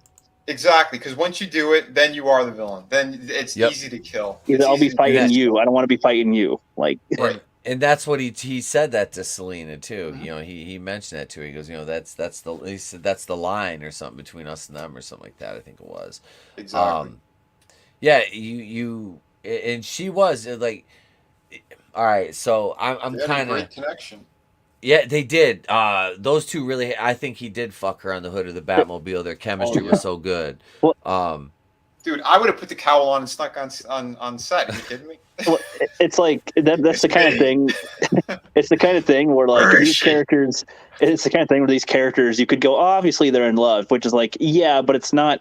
That is like the fifth thing to pay attention to in the movie. That's like not important if they get together. Really, like it seems like, yeah, of course they like each other, but they both still have very clearly different like motives and morals and what they're trying to do. And she wants to just have fun and live a good life. He's still like, I'm just doing my city. She's like, oh, you're spoken for, so yeah, I get that. And she's like, I'm not doing that right now. I'm young. I got shit to do. So yeah, I love you, but later. Yeah, well, again, there's time to do that with these characters, and especially if they're going to be doing sequels. Yeah, they're both very young. They can grow this in a better way, because you're right, the connection's there. It's not going to be lost. You could tell she wants to do good because he is having a better influence on her, because she starts to see it as well. And even at the end too, when he juices himself up, he gives himself that adrenaline shot, which I think was a nod to the Venom fucking serum, the one that Bane uses. Yes. In the books, he was on it for a short time, and he went batshit crazy. Pun intended. I remember somebody talking about that because I was looking up the history of like the Venom serum, because they use that in the Batwoman show too. Yeah. Well, I just assumed it was adrenaline or something, just in general. Just that's what I thought it was. Whatever pick me up to get my energy. Well, I'm up and kicked up. Okay, right. I'm up. Well, that's what I thought too. But for it being green like that, it was green. They made it green, and when he took it, the first thing he did was he went into that rage. Because I've had family members who had to take adrenaline shots, and they don't go yelling or nothing like that. he went into psycho mode and he couldn't stop punching the guy in the face. Gordon had to grab his arm, and Catwoman got scared of him. He could. That could have been Hulk serum. That could have been Teenage Mutant Ninja Turtle serum. That could have been many things being green. It's the secret of the ooze. The secret of the ooze. Well, she's going upstate to Bloodhaven or Bloodhurst. Mm-hmm. Yeah. Yeah. That's talking about Catwoman. Yeah. At the end was that for one of the games? Bloodhaven is where Nightwing. I believe that he's defending Bloodhaven. What? He's not really in Gotham. Okay. He leaves Gotham when he doesn't want to be Robin anymore, and he's cleaning up the streets somewhere else as Nightwing. You see Nightwing on Batwoman. That reminds me. Do you guys think that the son of the mayor, is that supposed to be like the Red Hood later, or like a character or something? Because I'm not a comic dude, but he was wearing a red hood in the beginning as a kid, and he lost his father. And Bruce specifically, looked at him and was like, "Oh man," and trying to save him a few times. More than one interaction with the kid. Yeah. Kind of makes me wonder if he's going to make him an apprentice, or if that is a character that would be one anyway, or if this is a new one. I don't know. I doubt it. I think it was more of just that connection because he saw himself. Yep. Yeah, I mean, even if they don't do something else with it, I just regardless, you can get to that conclusion even if they don't go there. I guess. Right. Mm-hmm. Which is fine too. I mean, whatever that they're doing it works because there's character development. You could see a caring for the city, for the people in it. Again, it's great growth that they had for the character. And this is a great setup for sequels if they want, but I'd be happy if this is the only one they do. A lot of people think I'm insane when I say that about like the Joker and stuff. It's like, just be one solid movie. That's cool. Like, because the more sequels they add, they increase the potential to fuck everything up. Yeah, they'll water it down. They'll do something stupid. They'll reveal something that makes you think differently. That goes, oh, that's okay. Right. And then people are just going to fall back on, well, I'll go back to the original one. The first one was the only good one. It's the same thing with the Matrix movies. The first one was the best one. That's all you really need to watch. Yeah. Right. That's I've seen the first three. I didn't watch the new one after I heard everybody shit on it. I'm like, I'm not. For once, I'm not going to watch the shit movie. I'm not. I'm just like, no. I've only seen the first Matrix. It's the only one I will see. Oh, good. You're probably good there. Yeah, that's what I saw some clips of the second one even, and I was like, what the fuck? Like, where he's fighting like a million clones. I'm like, this is a really long scene and nothing's happening. Just beating the shit out of them. That was when I was younger and I didn't know shit about film. I was like, I don't want to see that. Yeah, and the CGI was so bad. They looked like Gumby people. Like they're all rubber bands. Well, it's like, even if they looked good, I was just like, he's just kicking and punching him flying. What does a punch mean to hit him? Because he's fine. Like, it's like kind of like a Superman and Man of Steel. It's like when they're all fighting and they punch each other and they get launched in the buildings. I'm like, so what? Are you damaged at all? Because you aren't panting, you aren't scuffed up. You seem fine. Like, did a punch even hurt you at all? Really? Or are you okay? Like, I kind of hate it when they can't tell. Like, when you see Captain America fight or Iron Man or even Thor, like they show either fatigue or they get dirty, they get roughed up. There's something that indicates they can't do this forever. It'll be done soon. Like, I like seeing that. Otherwise, I'm like, I guess punching is. I guess it's happening, but I don't know what that means. It's what they did in those movies. But we're talking Batman, so fuck that. Yeah. Right. Exactly. So we made it through the car chase. What did you think about the twist with Thomas Wayne being dirty, but not entirely dirty, shall we say? He dabbled a little, but he wasn't committed. He wasn't a criminal. He just wanted the guy to be scared. Falcone took it too far, obviously. You're telling a mafia guy to scare somebody. He's wearing cement shoes. He's going to be the bottom of the East River. They don't, they only scare people when they want money. This wasn't about money. This is about shutting this guy up. So. Yep. And again, to own Thomas Wayne. Yep. Which he did. He ended up doing it because what happened? He got shot. He didn't go to the hospital. He went to Thomas Wayne and he took him. Yep. Well, I Shows like right how up on his Alfred even doorstep. said that he doesn't know the cause of death really. Like, it could have been a regular thug. It could have been a hit on purpose. It could have been whatever. So it wasn't, they didn't just answer it for us. Right. It's like still kind of a mystery on who did it specifically or how they died. Yeah, exactly. Because you don't always have to hand feed the audience every little thing. You can leave things open or vague because we generally we get the gist of it. They didn't even show the parents getting killed. Thank you. Yes. Yeah, I was gonna say we didn't need that again. So Zack Snyder. We don't need that whole scene and Martha and the pearls, and we don't need all that. We don't need the whole scene. We're good. Right. Hell, hang on a second. Hell, Frankie knows. He says, "Hi, I want to see Catwoman, Catwoman 2, Catwoman 3, Catwoman 4. You get the idea." Yes. I agree 100%. Yeah, I could watch a franchise built on Catwoman. God damn. Oh yeah, I give it to her like Billy's mom. Give it a juice like Billy's mom. Drink your juice. Just lap up your milk.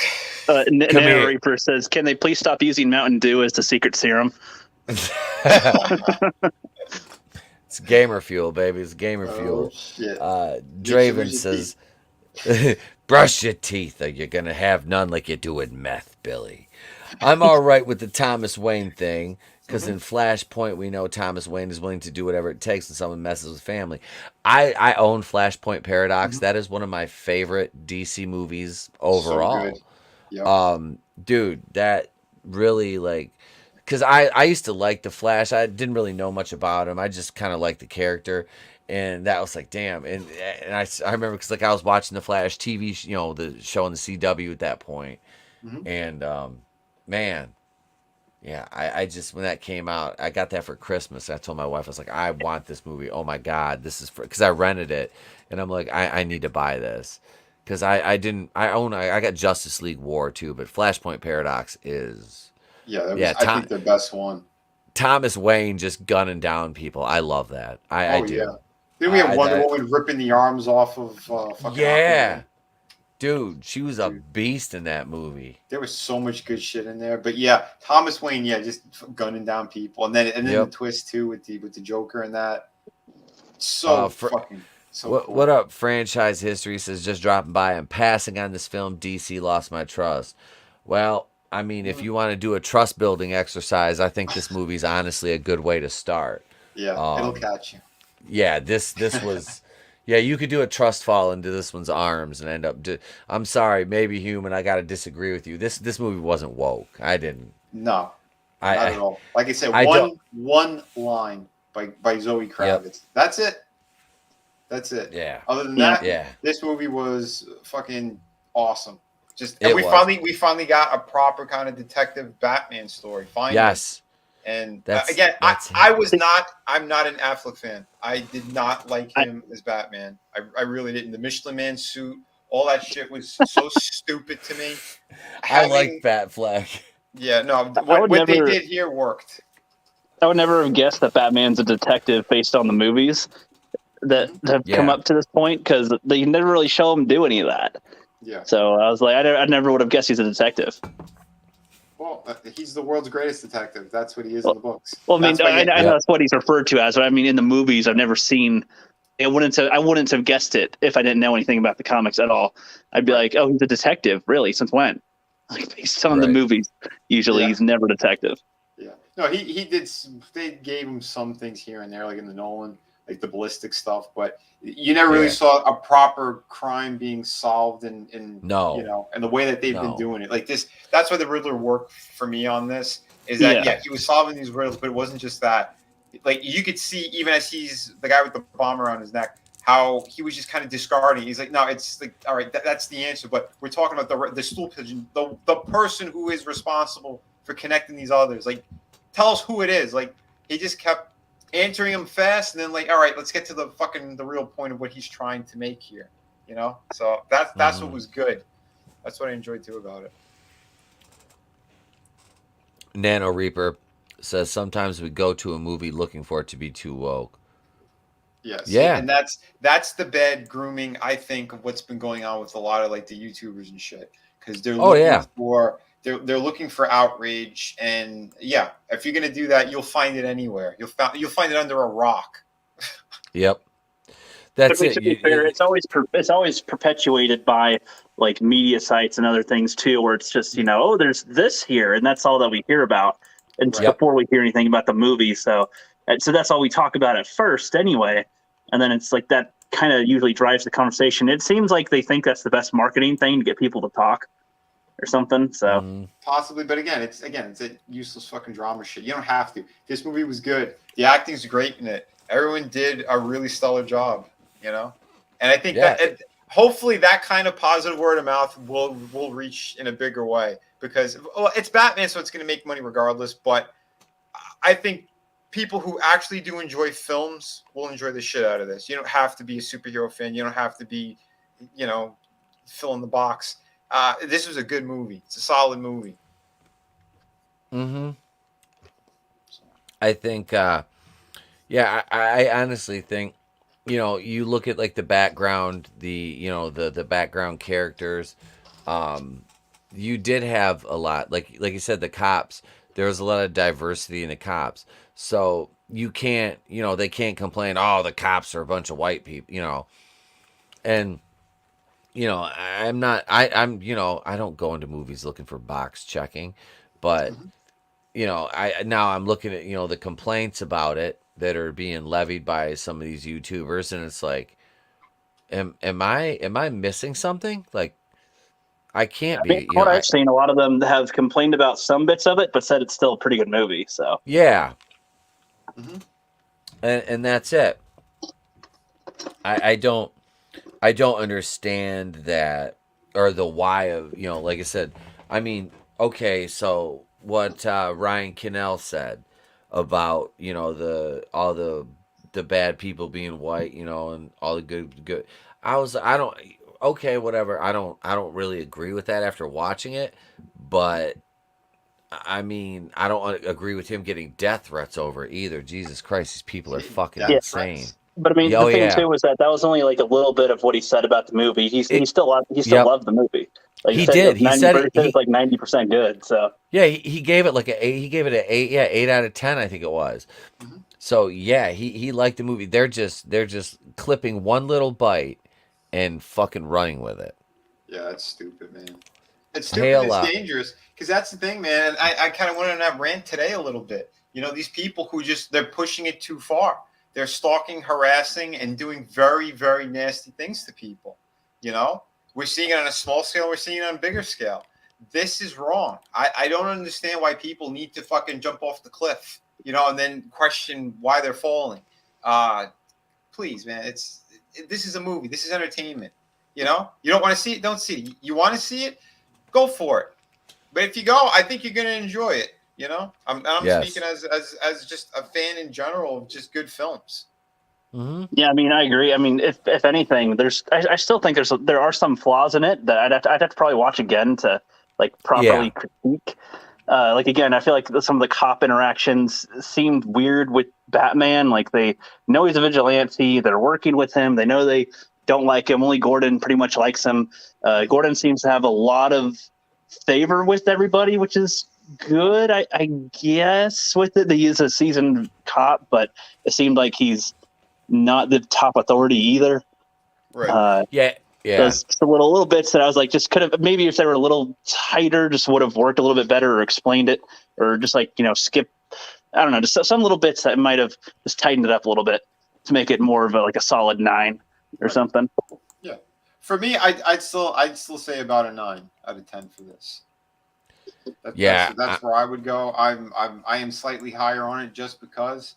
I really enjoyed so much out of it, like visually, storytelling wise. There was so much good. Those little moments, like I said, we could nitpick all over the place. But even the nitpicking that's in here, that's like nothing like compared to some of the all the nitpicks shit so far that I've even said, I think still leave it at about an 8, even after the nitpicks. And that's just, I think there's still some positives that I missed that, could have been really, really good details that I didn't even notice first time watching. Yeah, exactly. I liked the arena scene, the third act, like your denouement. Dude, that was some how'd you guys fun like the Riddler's a YouTuber? Essentially, he's the dark Webber or whatever. Yeah. Well, you know, and I know there's going to be a lot of people that'll be like, "Oh, look, he's an alt-right incel." Dude, that's a breeding ground for all kinds of extremisms. Yeah. And I thought it was, in terms of the story, it was exactly what it was supposed to be. I didn't like, I saw, oh, is that, you know, what maybe human thought, it's an incel, blah, blah. Like I said, somebody who did sound like didn't see the movie. Yeah. Yeah, I mean, I could see like media outlets that normies watch try to say that, oh, this is like real things that happen or something, that there's real, you know, these communities are so friendly and nice and cool, but they can incite violence.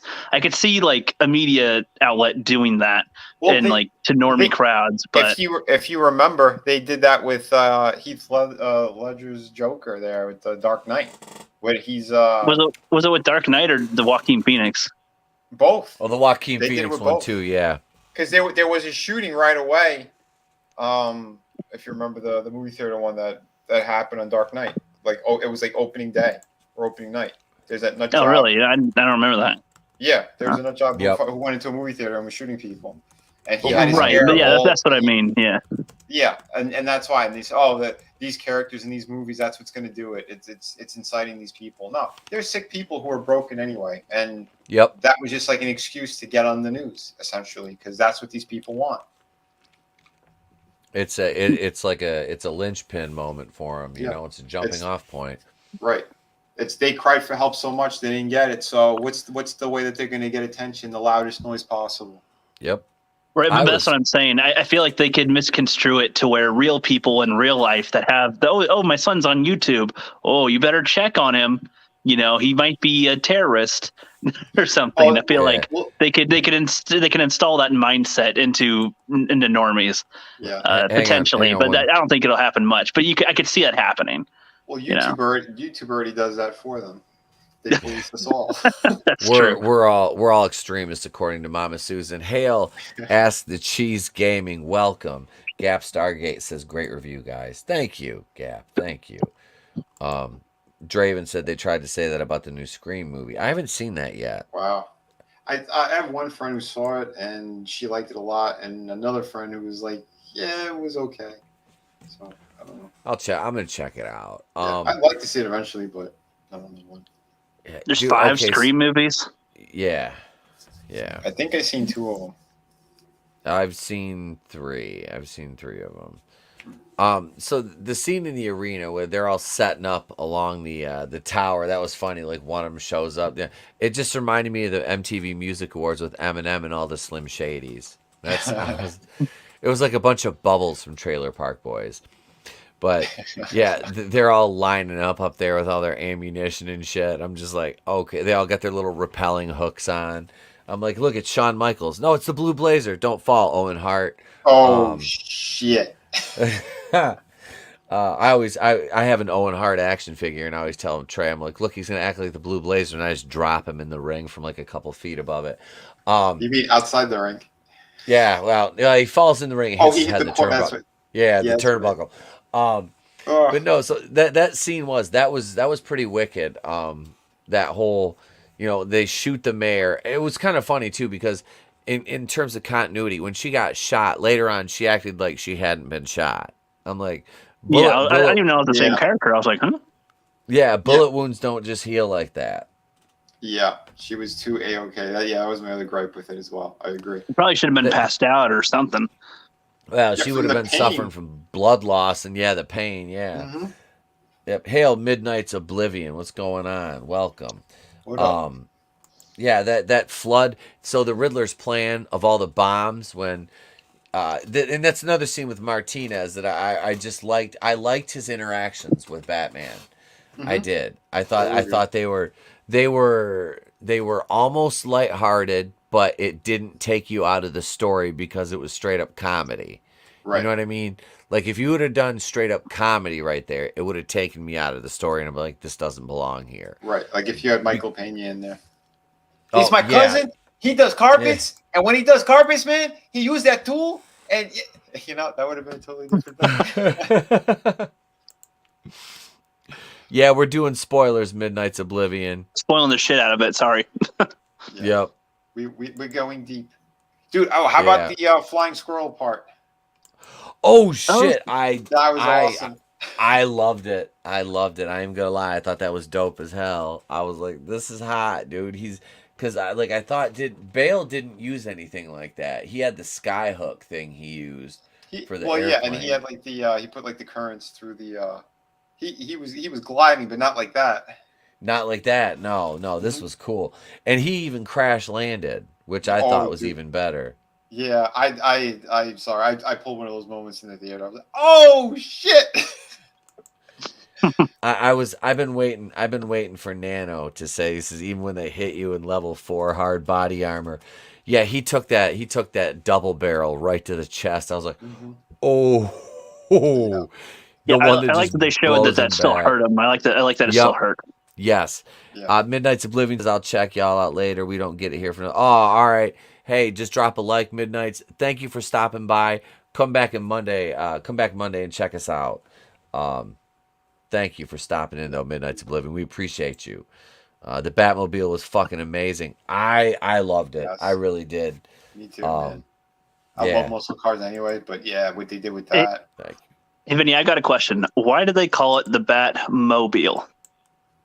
I don't know why. Well, it's just a question. It's like it's a car, and it's a car. I thought it was a setup to a joke. Well, yeah, that's what I thought too. That's why I'm like, okay, riddle me this. I know it's like it's a car, but it's like it's mobile essentially, but it's like it's pronounced Batmobile, like it's pronounced like Batmobile. Right, it's automobile, so it's Batmobile. That's it just sounds so funny still to hear people say it like Batmobile. I'm like, it's mobile. It's a car. It's just like, no, it's the mobile. It's just funny. It's just funny. Hey. Just a car. Yeah. Thank you, Grace. Well, shit. Well. No, the Batmobile was dope as fuck in this. It was. It looked great. The performance, its performance was great. I love that wide look to it too, man. It's like it was wider than Lizzo's ass. It was perfect. I do my head, toes, check my ass. Wide as a truck. Baby, how you feel? Feeling fat as hell. Oh, Chris, I watched a video of someone selling a bulletproof hoodie and shot himself at point blank. The Bruce Smith shot. Ooh, yeah. Oh, my God. I know some other people that I kind of hope that they would do that to themselves. Without the hoodie. They hang out behind dumpsters. Behind pizza parlors. Fucking. Don't drink the water, Jersey. It's turns out the frogs are gay. Dillum 29 because Batman couldn't afford a cell phone.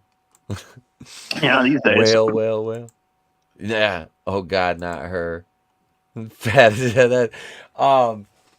No. So that Riddler's plan, like blowing the different trucks up and releasing like the release water. The dam.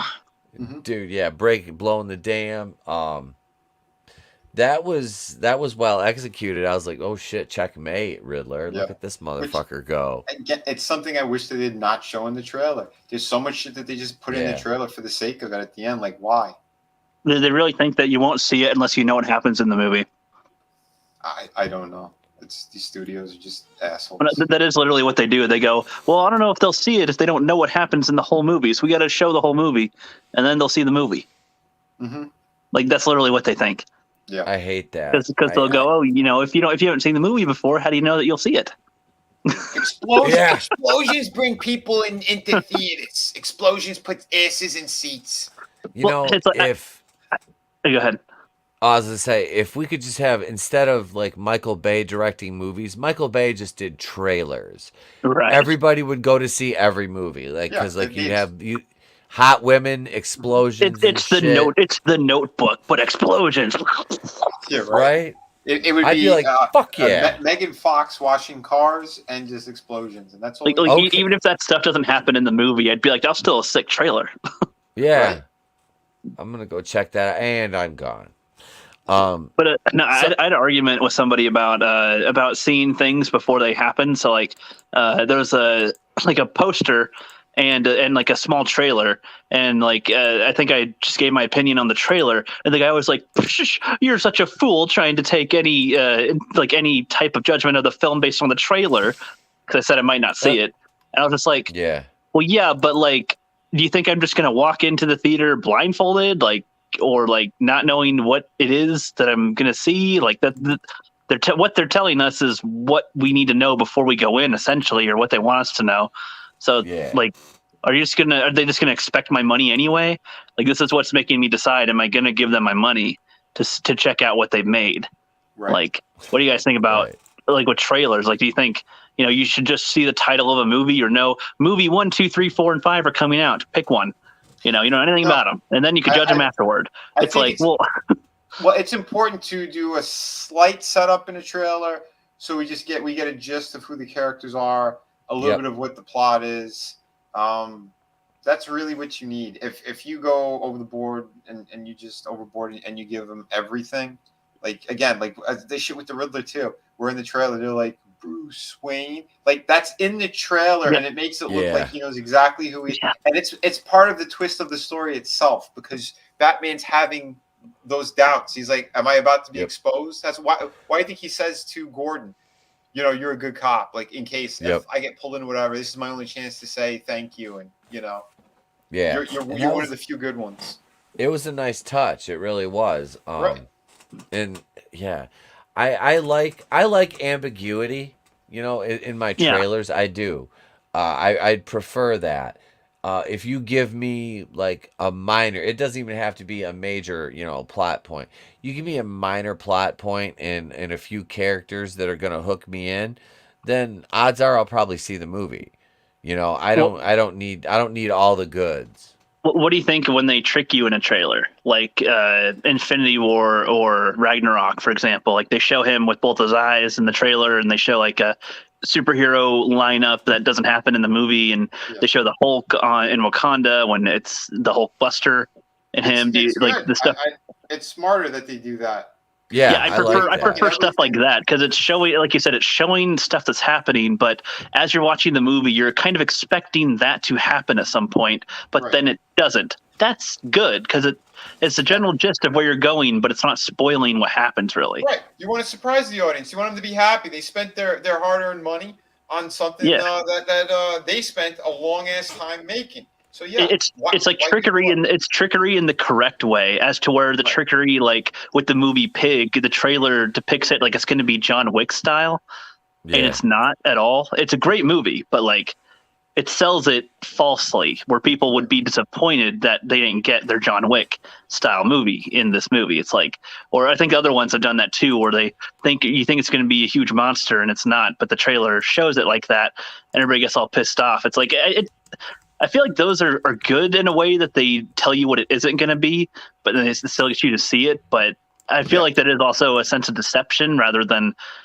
masking. I don't know. What do you guys think? Right now, all they really had to do with this was show Batman beating the shit out of a couple of thugs and close-ups of Zoe Kravitz's see-through top. Sold.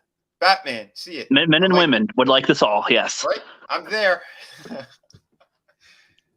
And the Penguin going, oh, whoa, take it easy, sweetheart. That's what you need. I got you. I want that to be like my ringtone. I got you. I got you, you freak. Oh yeah, dude. You could have shown like a deleted scene, in the trailer, and just about 2 seconds of that car chase. You know what? No, don't even show that. Yeah. Don't even show anything. You could have done silhouette shots, shown a little bit of that platform fight. Just a little, like they did in that first trailer, him just saying I'm vengeance. And then show some deleted scenes, crescendo your music, and bam, people are gonna be like, fuck, all right. Mhm. You know, I just we're Yeah. we're too unimaginative now eh, to be able to, you know, live on that, like you said, the ambiguity of a trailer. Yeah. Well, Yeah. remember '89. They didn't show you shit. It No. was Jack Nicholson, Michael Keaton. You got a headshot of Batman. Boom, go see it. Then when it actually was hitting theaters, then they gave you a tease. They gave you a look at the Joker as well. You know, where you saw little glimpses here and there. They didn't give you everything. They barely gave you shit, and people ran to the theater, ran to go see Batman. All right, so I don't know. Yeah, But I think the point was, though, back then, more people would go see movies at the theater anyway, or they'd get them on DVD or something. But nowadays, there's like how much content is being made every single day, can release how quickly, like on all these different things. So it's like they're all, in a way, they're all fighting for everybody's attention, which I still wish they had some sense of ambiguity as well. But I feel like they won't, because there's so much competition. They're like, oh, you have to know. The audience feels better giving you their money if they know what they're getting entirely. But I'm like, I don't know if I like that entirely. Like, you know, and I think they should be less than a minute long. The trailers, I'm tired of them being like minutes long. No, It's like they need to be 30 like, seconds, 45 seconds tops, maybe. 30 to There's so many 45. movies. I used to try to react to trailers to movies that came out. I tried to do that for a little while, but I was getting kind of pissed off at every trailer I was watching. Like, this movie looks pretty good, and then this happens in the movie, and this and this and that, and by the end of the trailer, I'm like, oh, so that's pretty much the movie. I mean, there may be a few details that they change in the movie, but I get the gist of it. Thank you. A lot of spoilers. I'm like, oh, they literally show the plot twist. They show who turns on them, where the protagonist was going, and what they have to do. And I'm like, God, this is like showing Castaway and showing that he gets off the island. Oh wait, they did that in their trailer. Well, again, she's showing the Riddler behind bars, all that stuff. Like, why? Why did you do that? Well, no, I think that's okay, because I think I heard a lot of people discussing it, and they thought that he would be caught, like the scene where he gets arrested is at the beginning, and then he's in jail, and like his plans unfolding throughout the movie. So a lot of people had different impression as they watched based on the trailer. Yeah, but again, all right. If you want to show a piece of that, you can show a piece of that. But if you actually see him behind, again, they showed the Dark Knight. They showed the Joker in jail in the trailer too, I think. Yeah. Right, but that was a different situation, because again, we know that the Riddler is the main villain in this. So to show him getting caught was kind of stupid. Like, I get like that scene at the diner, like it worked, but like when you see him in Arkham and he's having the moment with Batman, that's in the trailer, and he's straight up Bruce Wayne. Like, what? Why? I don't remember seeing that in the trailer, or maybe I didn't see that part. Or if they released more than one trailer, I didn't see that one. Okay, but yeah, it's just. But yeah, that does sound kind of dumb if they have him saying Bruce Wayne in the trailer. Yeah, they set it up like the Riddler knows who Batman is.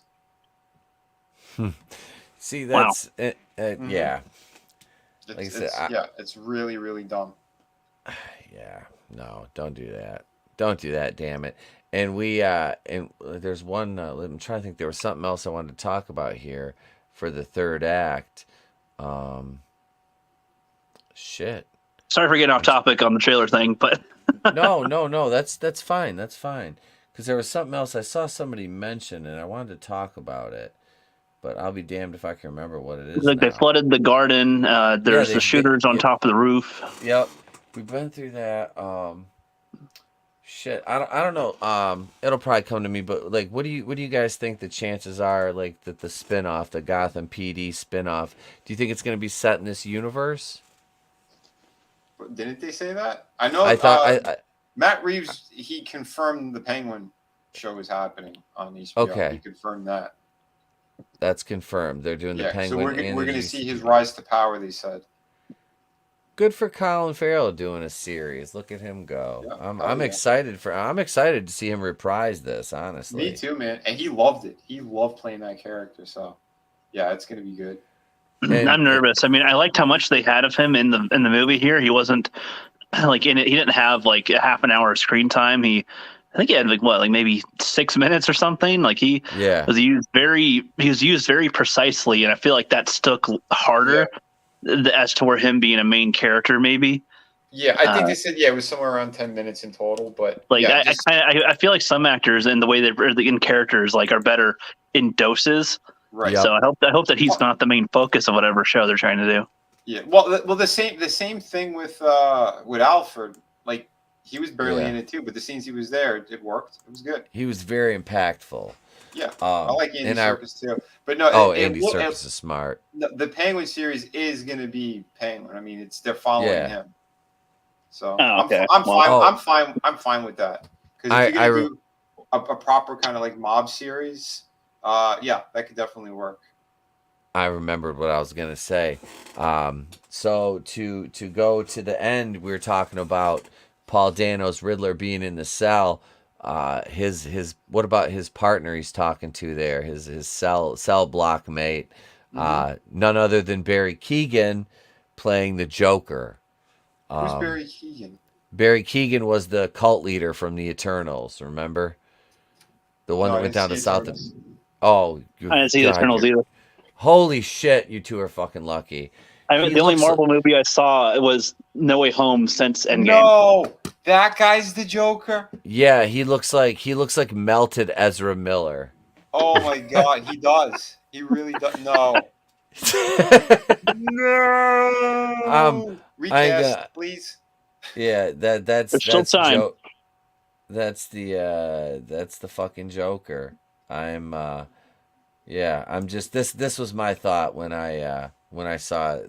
I was like, I realized who it was. I'm like, didn't you come out to play with the big boys, Ian, because you're about to get a proper Scottish welcome. What?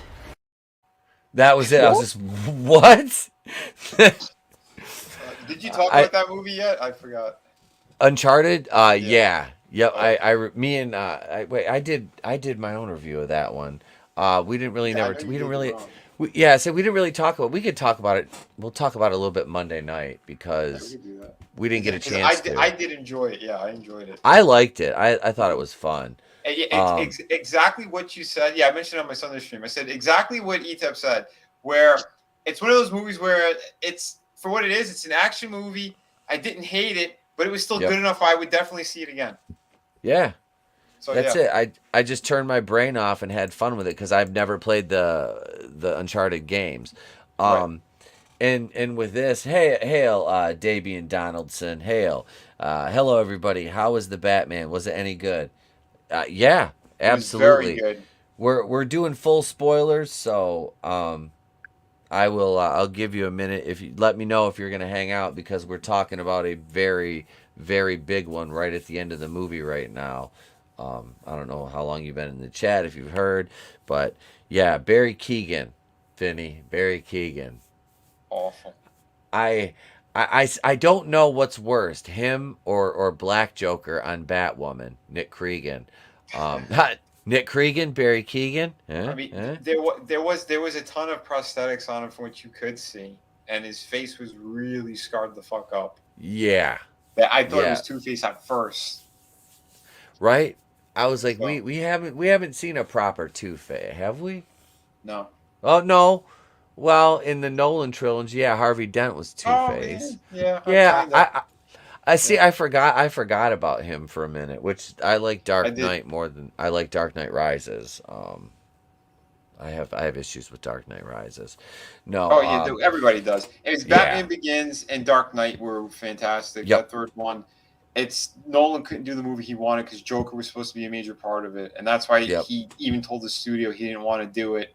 They gave him a little bit of a break. They tried to figure out what they were going to do with the story, and then they made drastic changes. So, but 1 and 2 were fantastic. See, that's the way it goes. Like, look, it's like Blade, which I just watched again the other night. I never saw the third movie. They made a show too. Yeah, I heard about that. Didn't see that. That was really bad. Yeah, 1 and 2 were good. I mean, what Guillermo del Toro did with the second movie was pretty interesting and crazy. 3 was hilarious. It was funny, but it was bad. Have a good night, Nano Reaper. Thanks for joining us, and have fun getting up at 6 for your 12. I'm gonna get up at 7 and finish the Batwoman video before I drive 3 hours to Detroit. Yeah. Amen, Faye. You can skip Blade 3. Yes, it's not that good. It's not I that fi- good. I figured. Jessica I just want to Biel see looked them say fucking. "suck you." Jessica Biel looked smoking hot in that Yeah, movie, though. that are Oh out my of the trailers. Yeah, god. that's what I. Yeah, definitely. Yeah. Oh, she was. I just looked at Barry Keoghan. What the shit is that thing? Like I said, it's somebody. It's somebody held Ezra Miller too close to an open flame, and you got Barry Keoghan. Yeah. That's what Barry Keoghan is. Yep. I gotta go do some family stuff down there this weekend, and I'm gonna. It's gonna be like 55, so I'm gonna take the boy to the zoo. Me and the wife are gonna take him to the Detroit Zoo, so we'll be doing Excellent. that on Sunday. Yeah, yeah. I'll be home Monday. I'll be home Monday in time for the show. So we're still doing the show on Monday. So I just Hell won't be yeah. any single release video on Monday, but we'll have the show Monday, and then after the rest of the week's back to normal. Monday. Yeah, I gotta start training again. I do have the dad bod right now, but I'm getting back in the wrestling ring here in about a month. So, yay, Sweet. yay. All right. So Barry Keoghan is going to be the Joker going forward in this. What I know so little about him. All I know him from is Eternals, and if that's the only representation of him that I have, and only impression, it's not a good one. It's a great one. Just kidding. You're wrong. I feel like it. That's what happens when you get too many boosters. You turn into that kid. Just as Ezra Miller. Ezra Miller be choking fat bitches. He's like, I went back in time so I could strangle that bitch again. He's Ezra Miller, the fat bitch thriller. Oh, dude, yeah, I saw a trailer to that Dumbledore movie. Yeah, yeah. And I gotta say, Mads Mikkelsen, it looks like he belonged in that franchise from the beginning. Yep. Good replacement for Depp. It is. It is. As I told Trails, like, we got to watch the rest of the Harry Potter movies and other Fantastic Beasts movies. So we can go see that one because he likes Harry Potter. He's into that now. Yeah, well, they were fun. So, yeah. Oh yeah, absolutely. I've been watching. I only saw like the first, the second, and then the very last one. So we're watching them over again, the ones I haven't seen and the ones I have seen. So it's fun. But let's put a stamp on this one because I've been going for about 2 hours, and I need a few hours sleep. Of course, man. Mushroom stamp it. I'm going to come here, Catwoman. What? Zoe. Bring you fine Rook, ass. Rook, what would you, your fine ass girl, she? Yeah, fat asses. Hang on, I don't know if I got the Scotty Stein right here. Rook, what do you think? What do you think, man? This is what I got for that. Just like you see that ass walk by, that fat. Damn! There we go. What do you think, man? On a 10 scale, what would you give this one, bro? Well, after the first viewing here and talking about it a little bit, I think it's at a solid 7 for now. I'd have to watch it again to either give it more praise or criticism. So for now, I'm going to have it at a 7. All right. What about you, Vinny? I say about 8.5, 9. I'm that high with it. Yeah. All right. I'm in between, probably, like right now, first viewing, like Rook said, I want to watch it again. I do. Yes. This will be one that I'll buy. And I mean, I bought Batman vs Superman. Why not? At this point, I want to be able to pause and rewind a little if I'm going to watch it again. Yeah. Yep. That's exactly what I want to do. I would give this one right now probably 8.5. 8.5 first viewing easily. Yeah. I'm looking forward to watching it again. Because I feel like I'll pick up things that I might have missed just because being in the theater, it's tough to, that's why it's almost 3 hours in the theater too. That's a lot of information to take in and hold and think about while you're trying to figure out the story and everything. For me, my theater, the entire theater and mall lost power for about, I don't know, a couple seconds. So they were trying to get it back up and running. So like, restart the movie. We had literally intermission. Everyone went to go fucking pee. We got back. They started playing it, and the sound wasn't on. They rewound it again, and then finally played it. So like, I guess that little break was enough too for me to really like, sit there thinking about what I saw up until that point, because it was up until when Riddler had the guy in the car. That's when it went out. Yeah. So it's like, okay, there was a good bit to digest already. And then when he came back, I'm like, all right, yeah, well, bladder is empty. I'm not thinking about that. I can focus on the movie again. Yeah, I feel like this is the kind of movie where under a magnifying glass, I'll find some flaws, but I think I'll also discover more positives that I didn't notice either on the first watch. Plenty of Easter eggs all peppered throughout.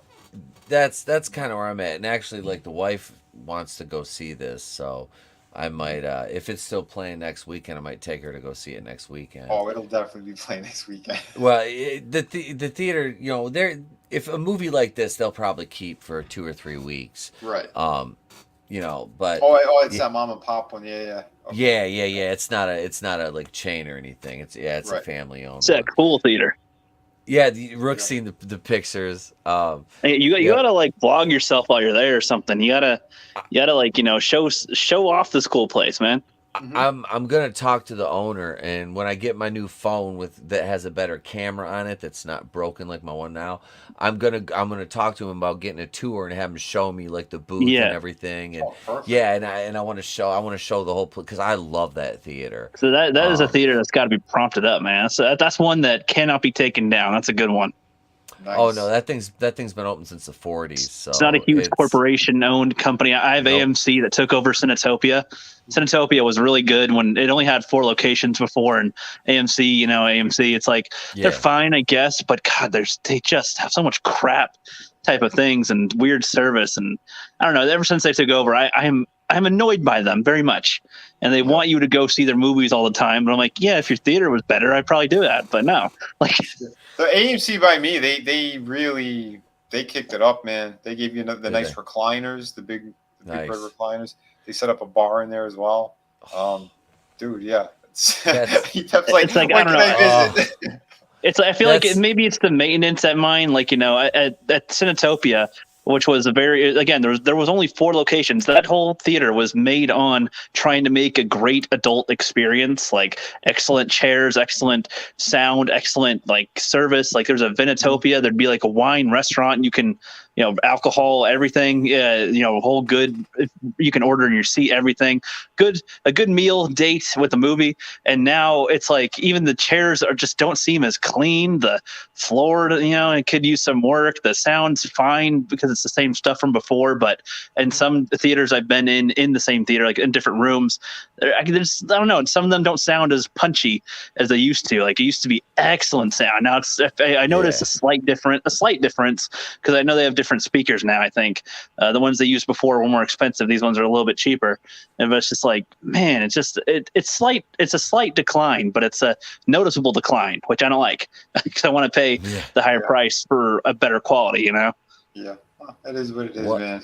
Hey, depending on these did I miss a post-credit scene? No, I didn't check for one. I got out of there immediately. I'll tell you what it is. And you don't have to see it. It's literally, it's just the screen's black, and then you'll see the question mark pop up on the laptop, and then it just types goodbye. And then when it does it, there's a flash of jumbled fucking letters and words and shit real quick. Like it's like literally a second, and that's it. There's nothing there. All right, so we're gonna get more Riddler then. I dig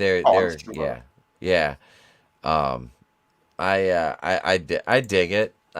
Yeah, that's not something I would have been satisfied sitting and waiting for after watching a 2 hour and 50-minute movie. No. I'll find it online and watch it, but I would have liked if they trolled. I would have loved if, real quick before you close that, I would have loved if they trolled, like showing like somebody walking and then they like show somebody else sitting down, and they just end up cutting to different people doing different stuff. They're completely irrelevant, and then it just ends.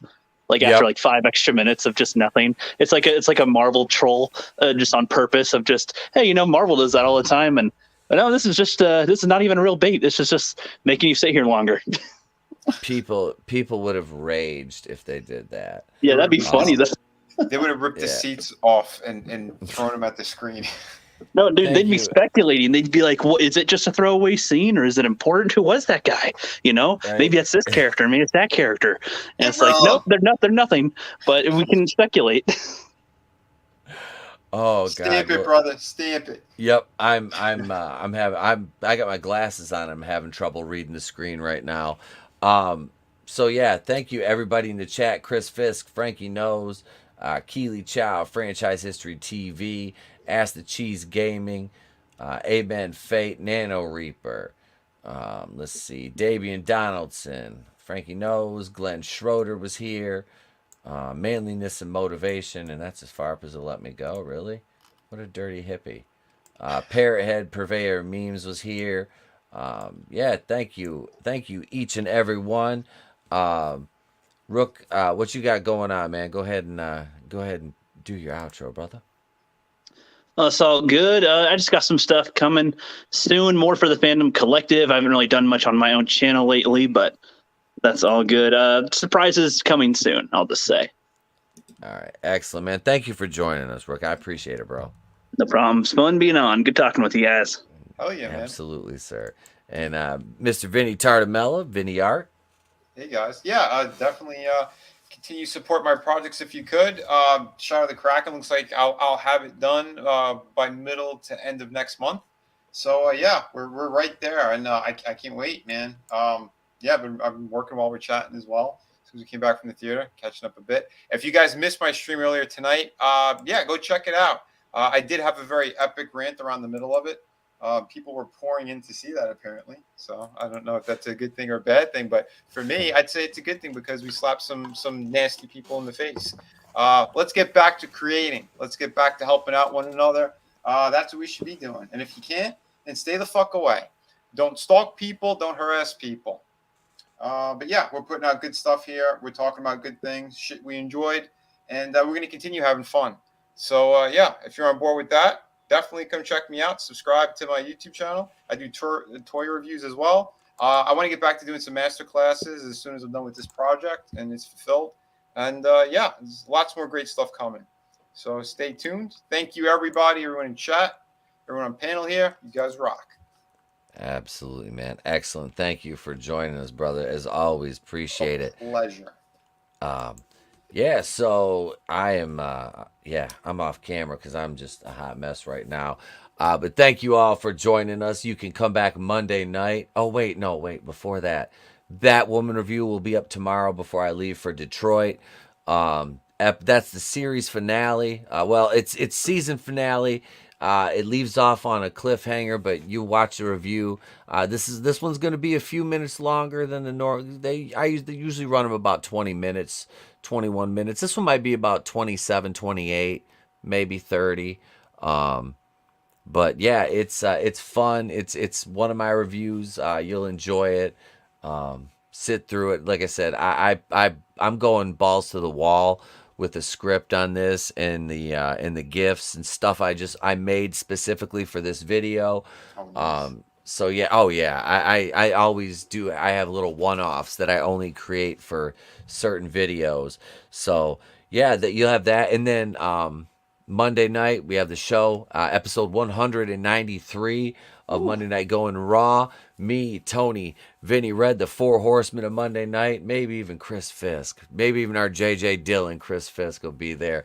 And then Tuesday we'll be over on Drew's with Allura Jensen, who I am fucking stoked to talk. Dude, I'm stoked to talk to her. She's a veteran. And well, I mean, she's absolutely beautiful, but yeah, she's a veteran and she's cool as hell too. So yeah, I'm looking forward to that. Wednesday we got the show. The place to be reviews Wednesday Night Live. Myself, Tony, Draven, and who knows who else is gonna join us on Wednesday night. We don't know yet. That's why I'm kind of just being. We go back to ambiguity, and then Thursday and Friday next week I'll be working on the final Batwoman video until they either renew it or cancel it, whatever. I'm going to do a best of season 3, kind of like I did with season 2. We'll have a compilation video of all the ridiculousness from the reviews. I'll be putting that out. You'll get, daily pop culture news videos. And yeah, I'm working on another, obviously Tuesday night, tomorrow night, or Jesus Christ, tomorrow night. I'm stoned. Tuesday night after Drew's stream, we'll be over at Tony's, talking Monday Night Wars with me, Tony. Vinny will probably be there. Tommy from the Guinea Pig Collective, maybe even Draven. So I feel like I've been culture casinoing here for way too long. So that's it. I'm done. I love you guys. Buy his hair products. Yeah. And come back tomorrow for the Batwoman review. Subscribe to Rookie Critic and Vinny. And yeah. That's it. I'm Utepo Kuina, the place to be reviews. I've been here with all of yous. If I don't see you, have a great day, a pleasant tomorrow. I'll catch you on the next one. And remember, I could do this all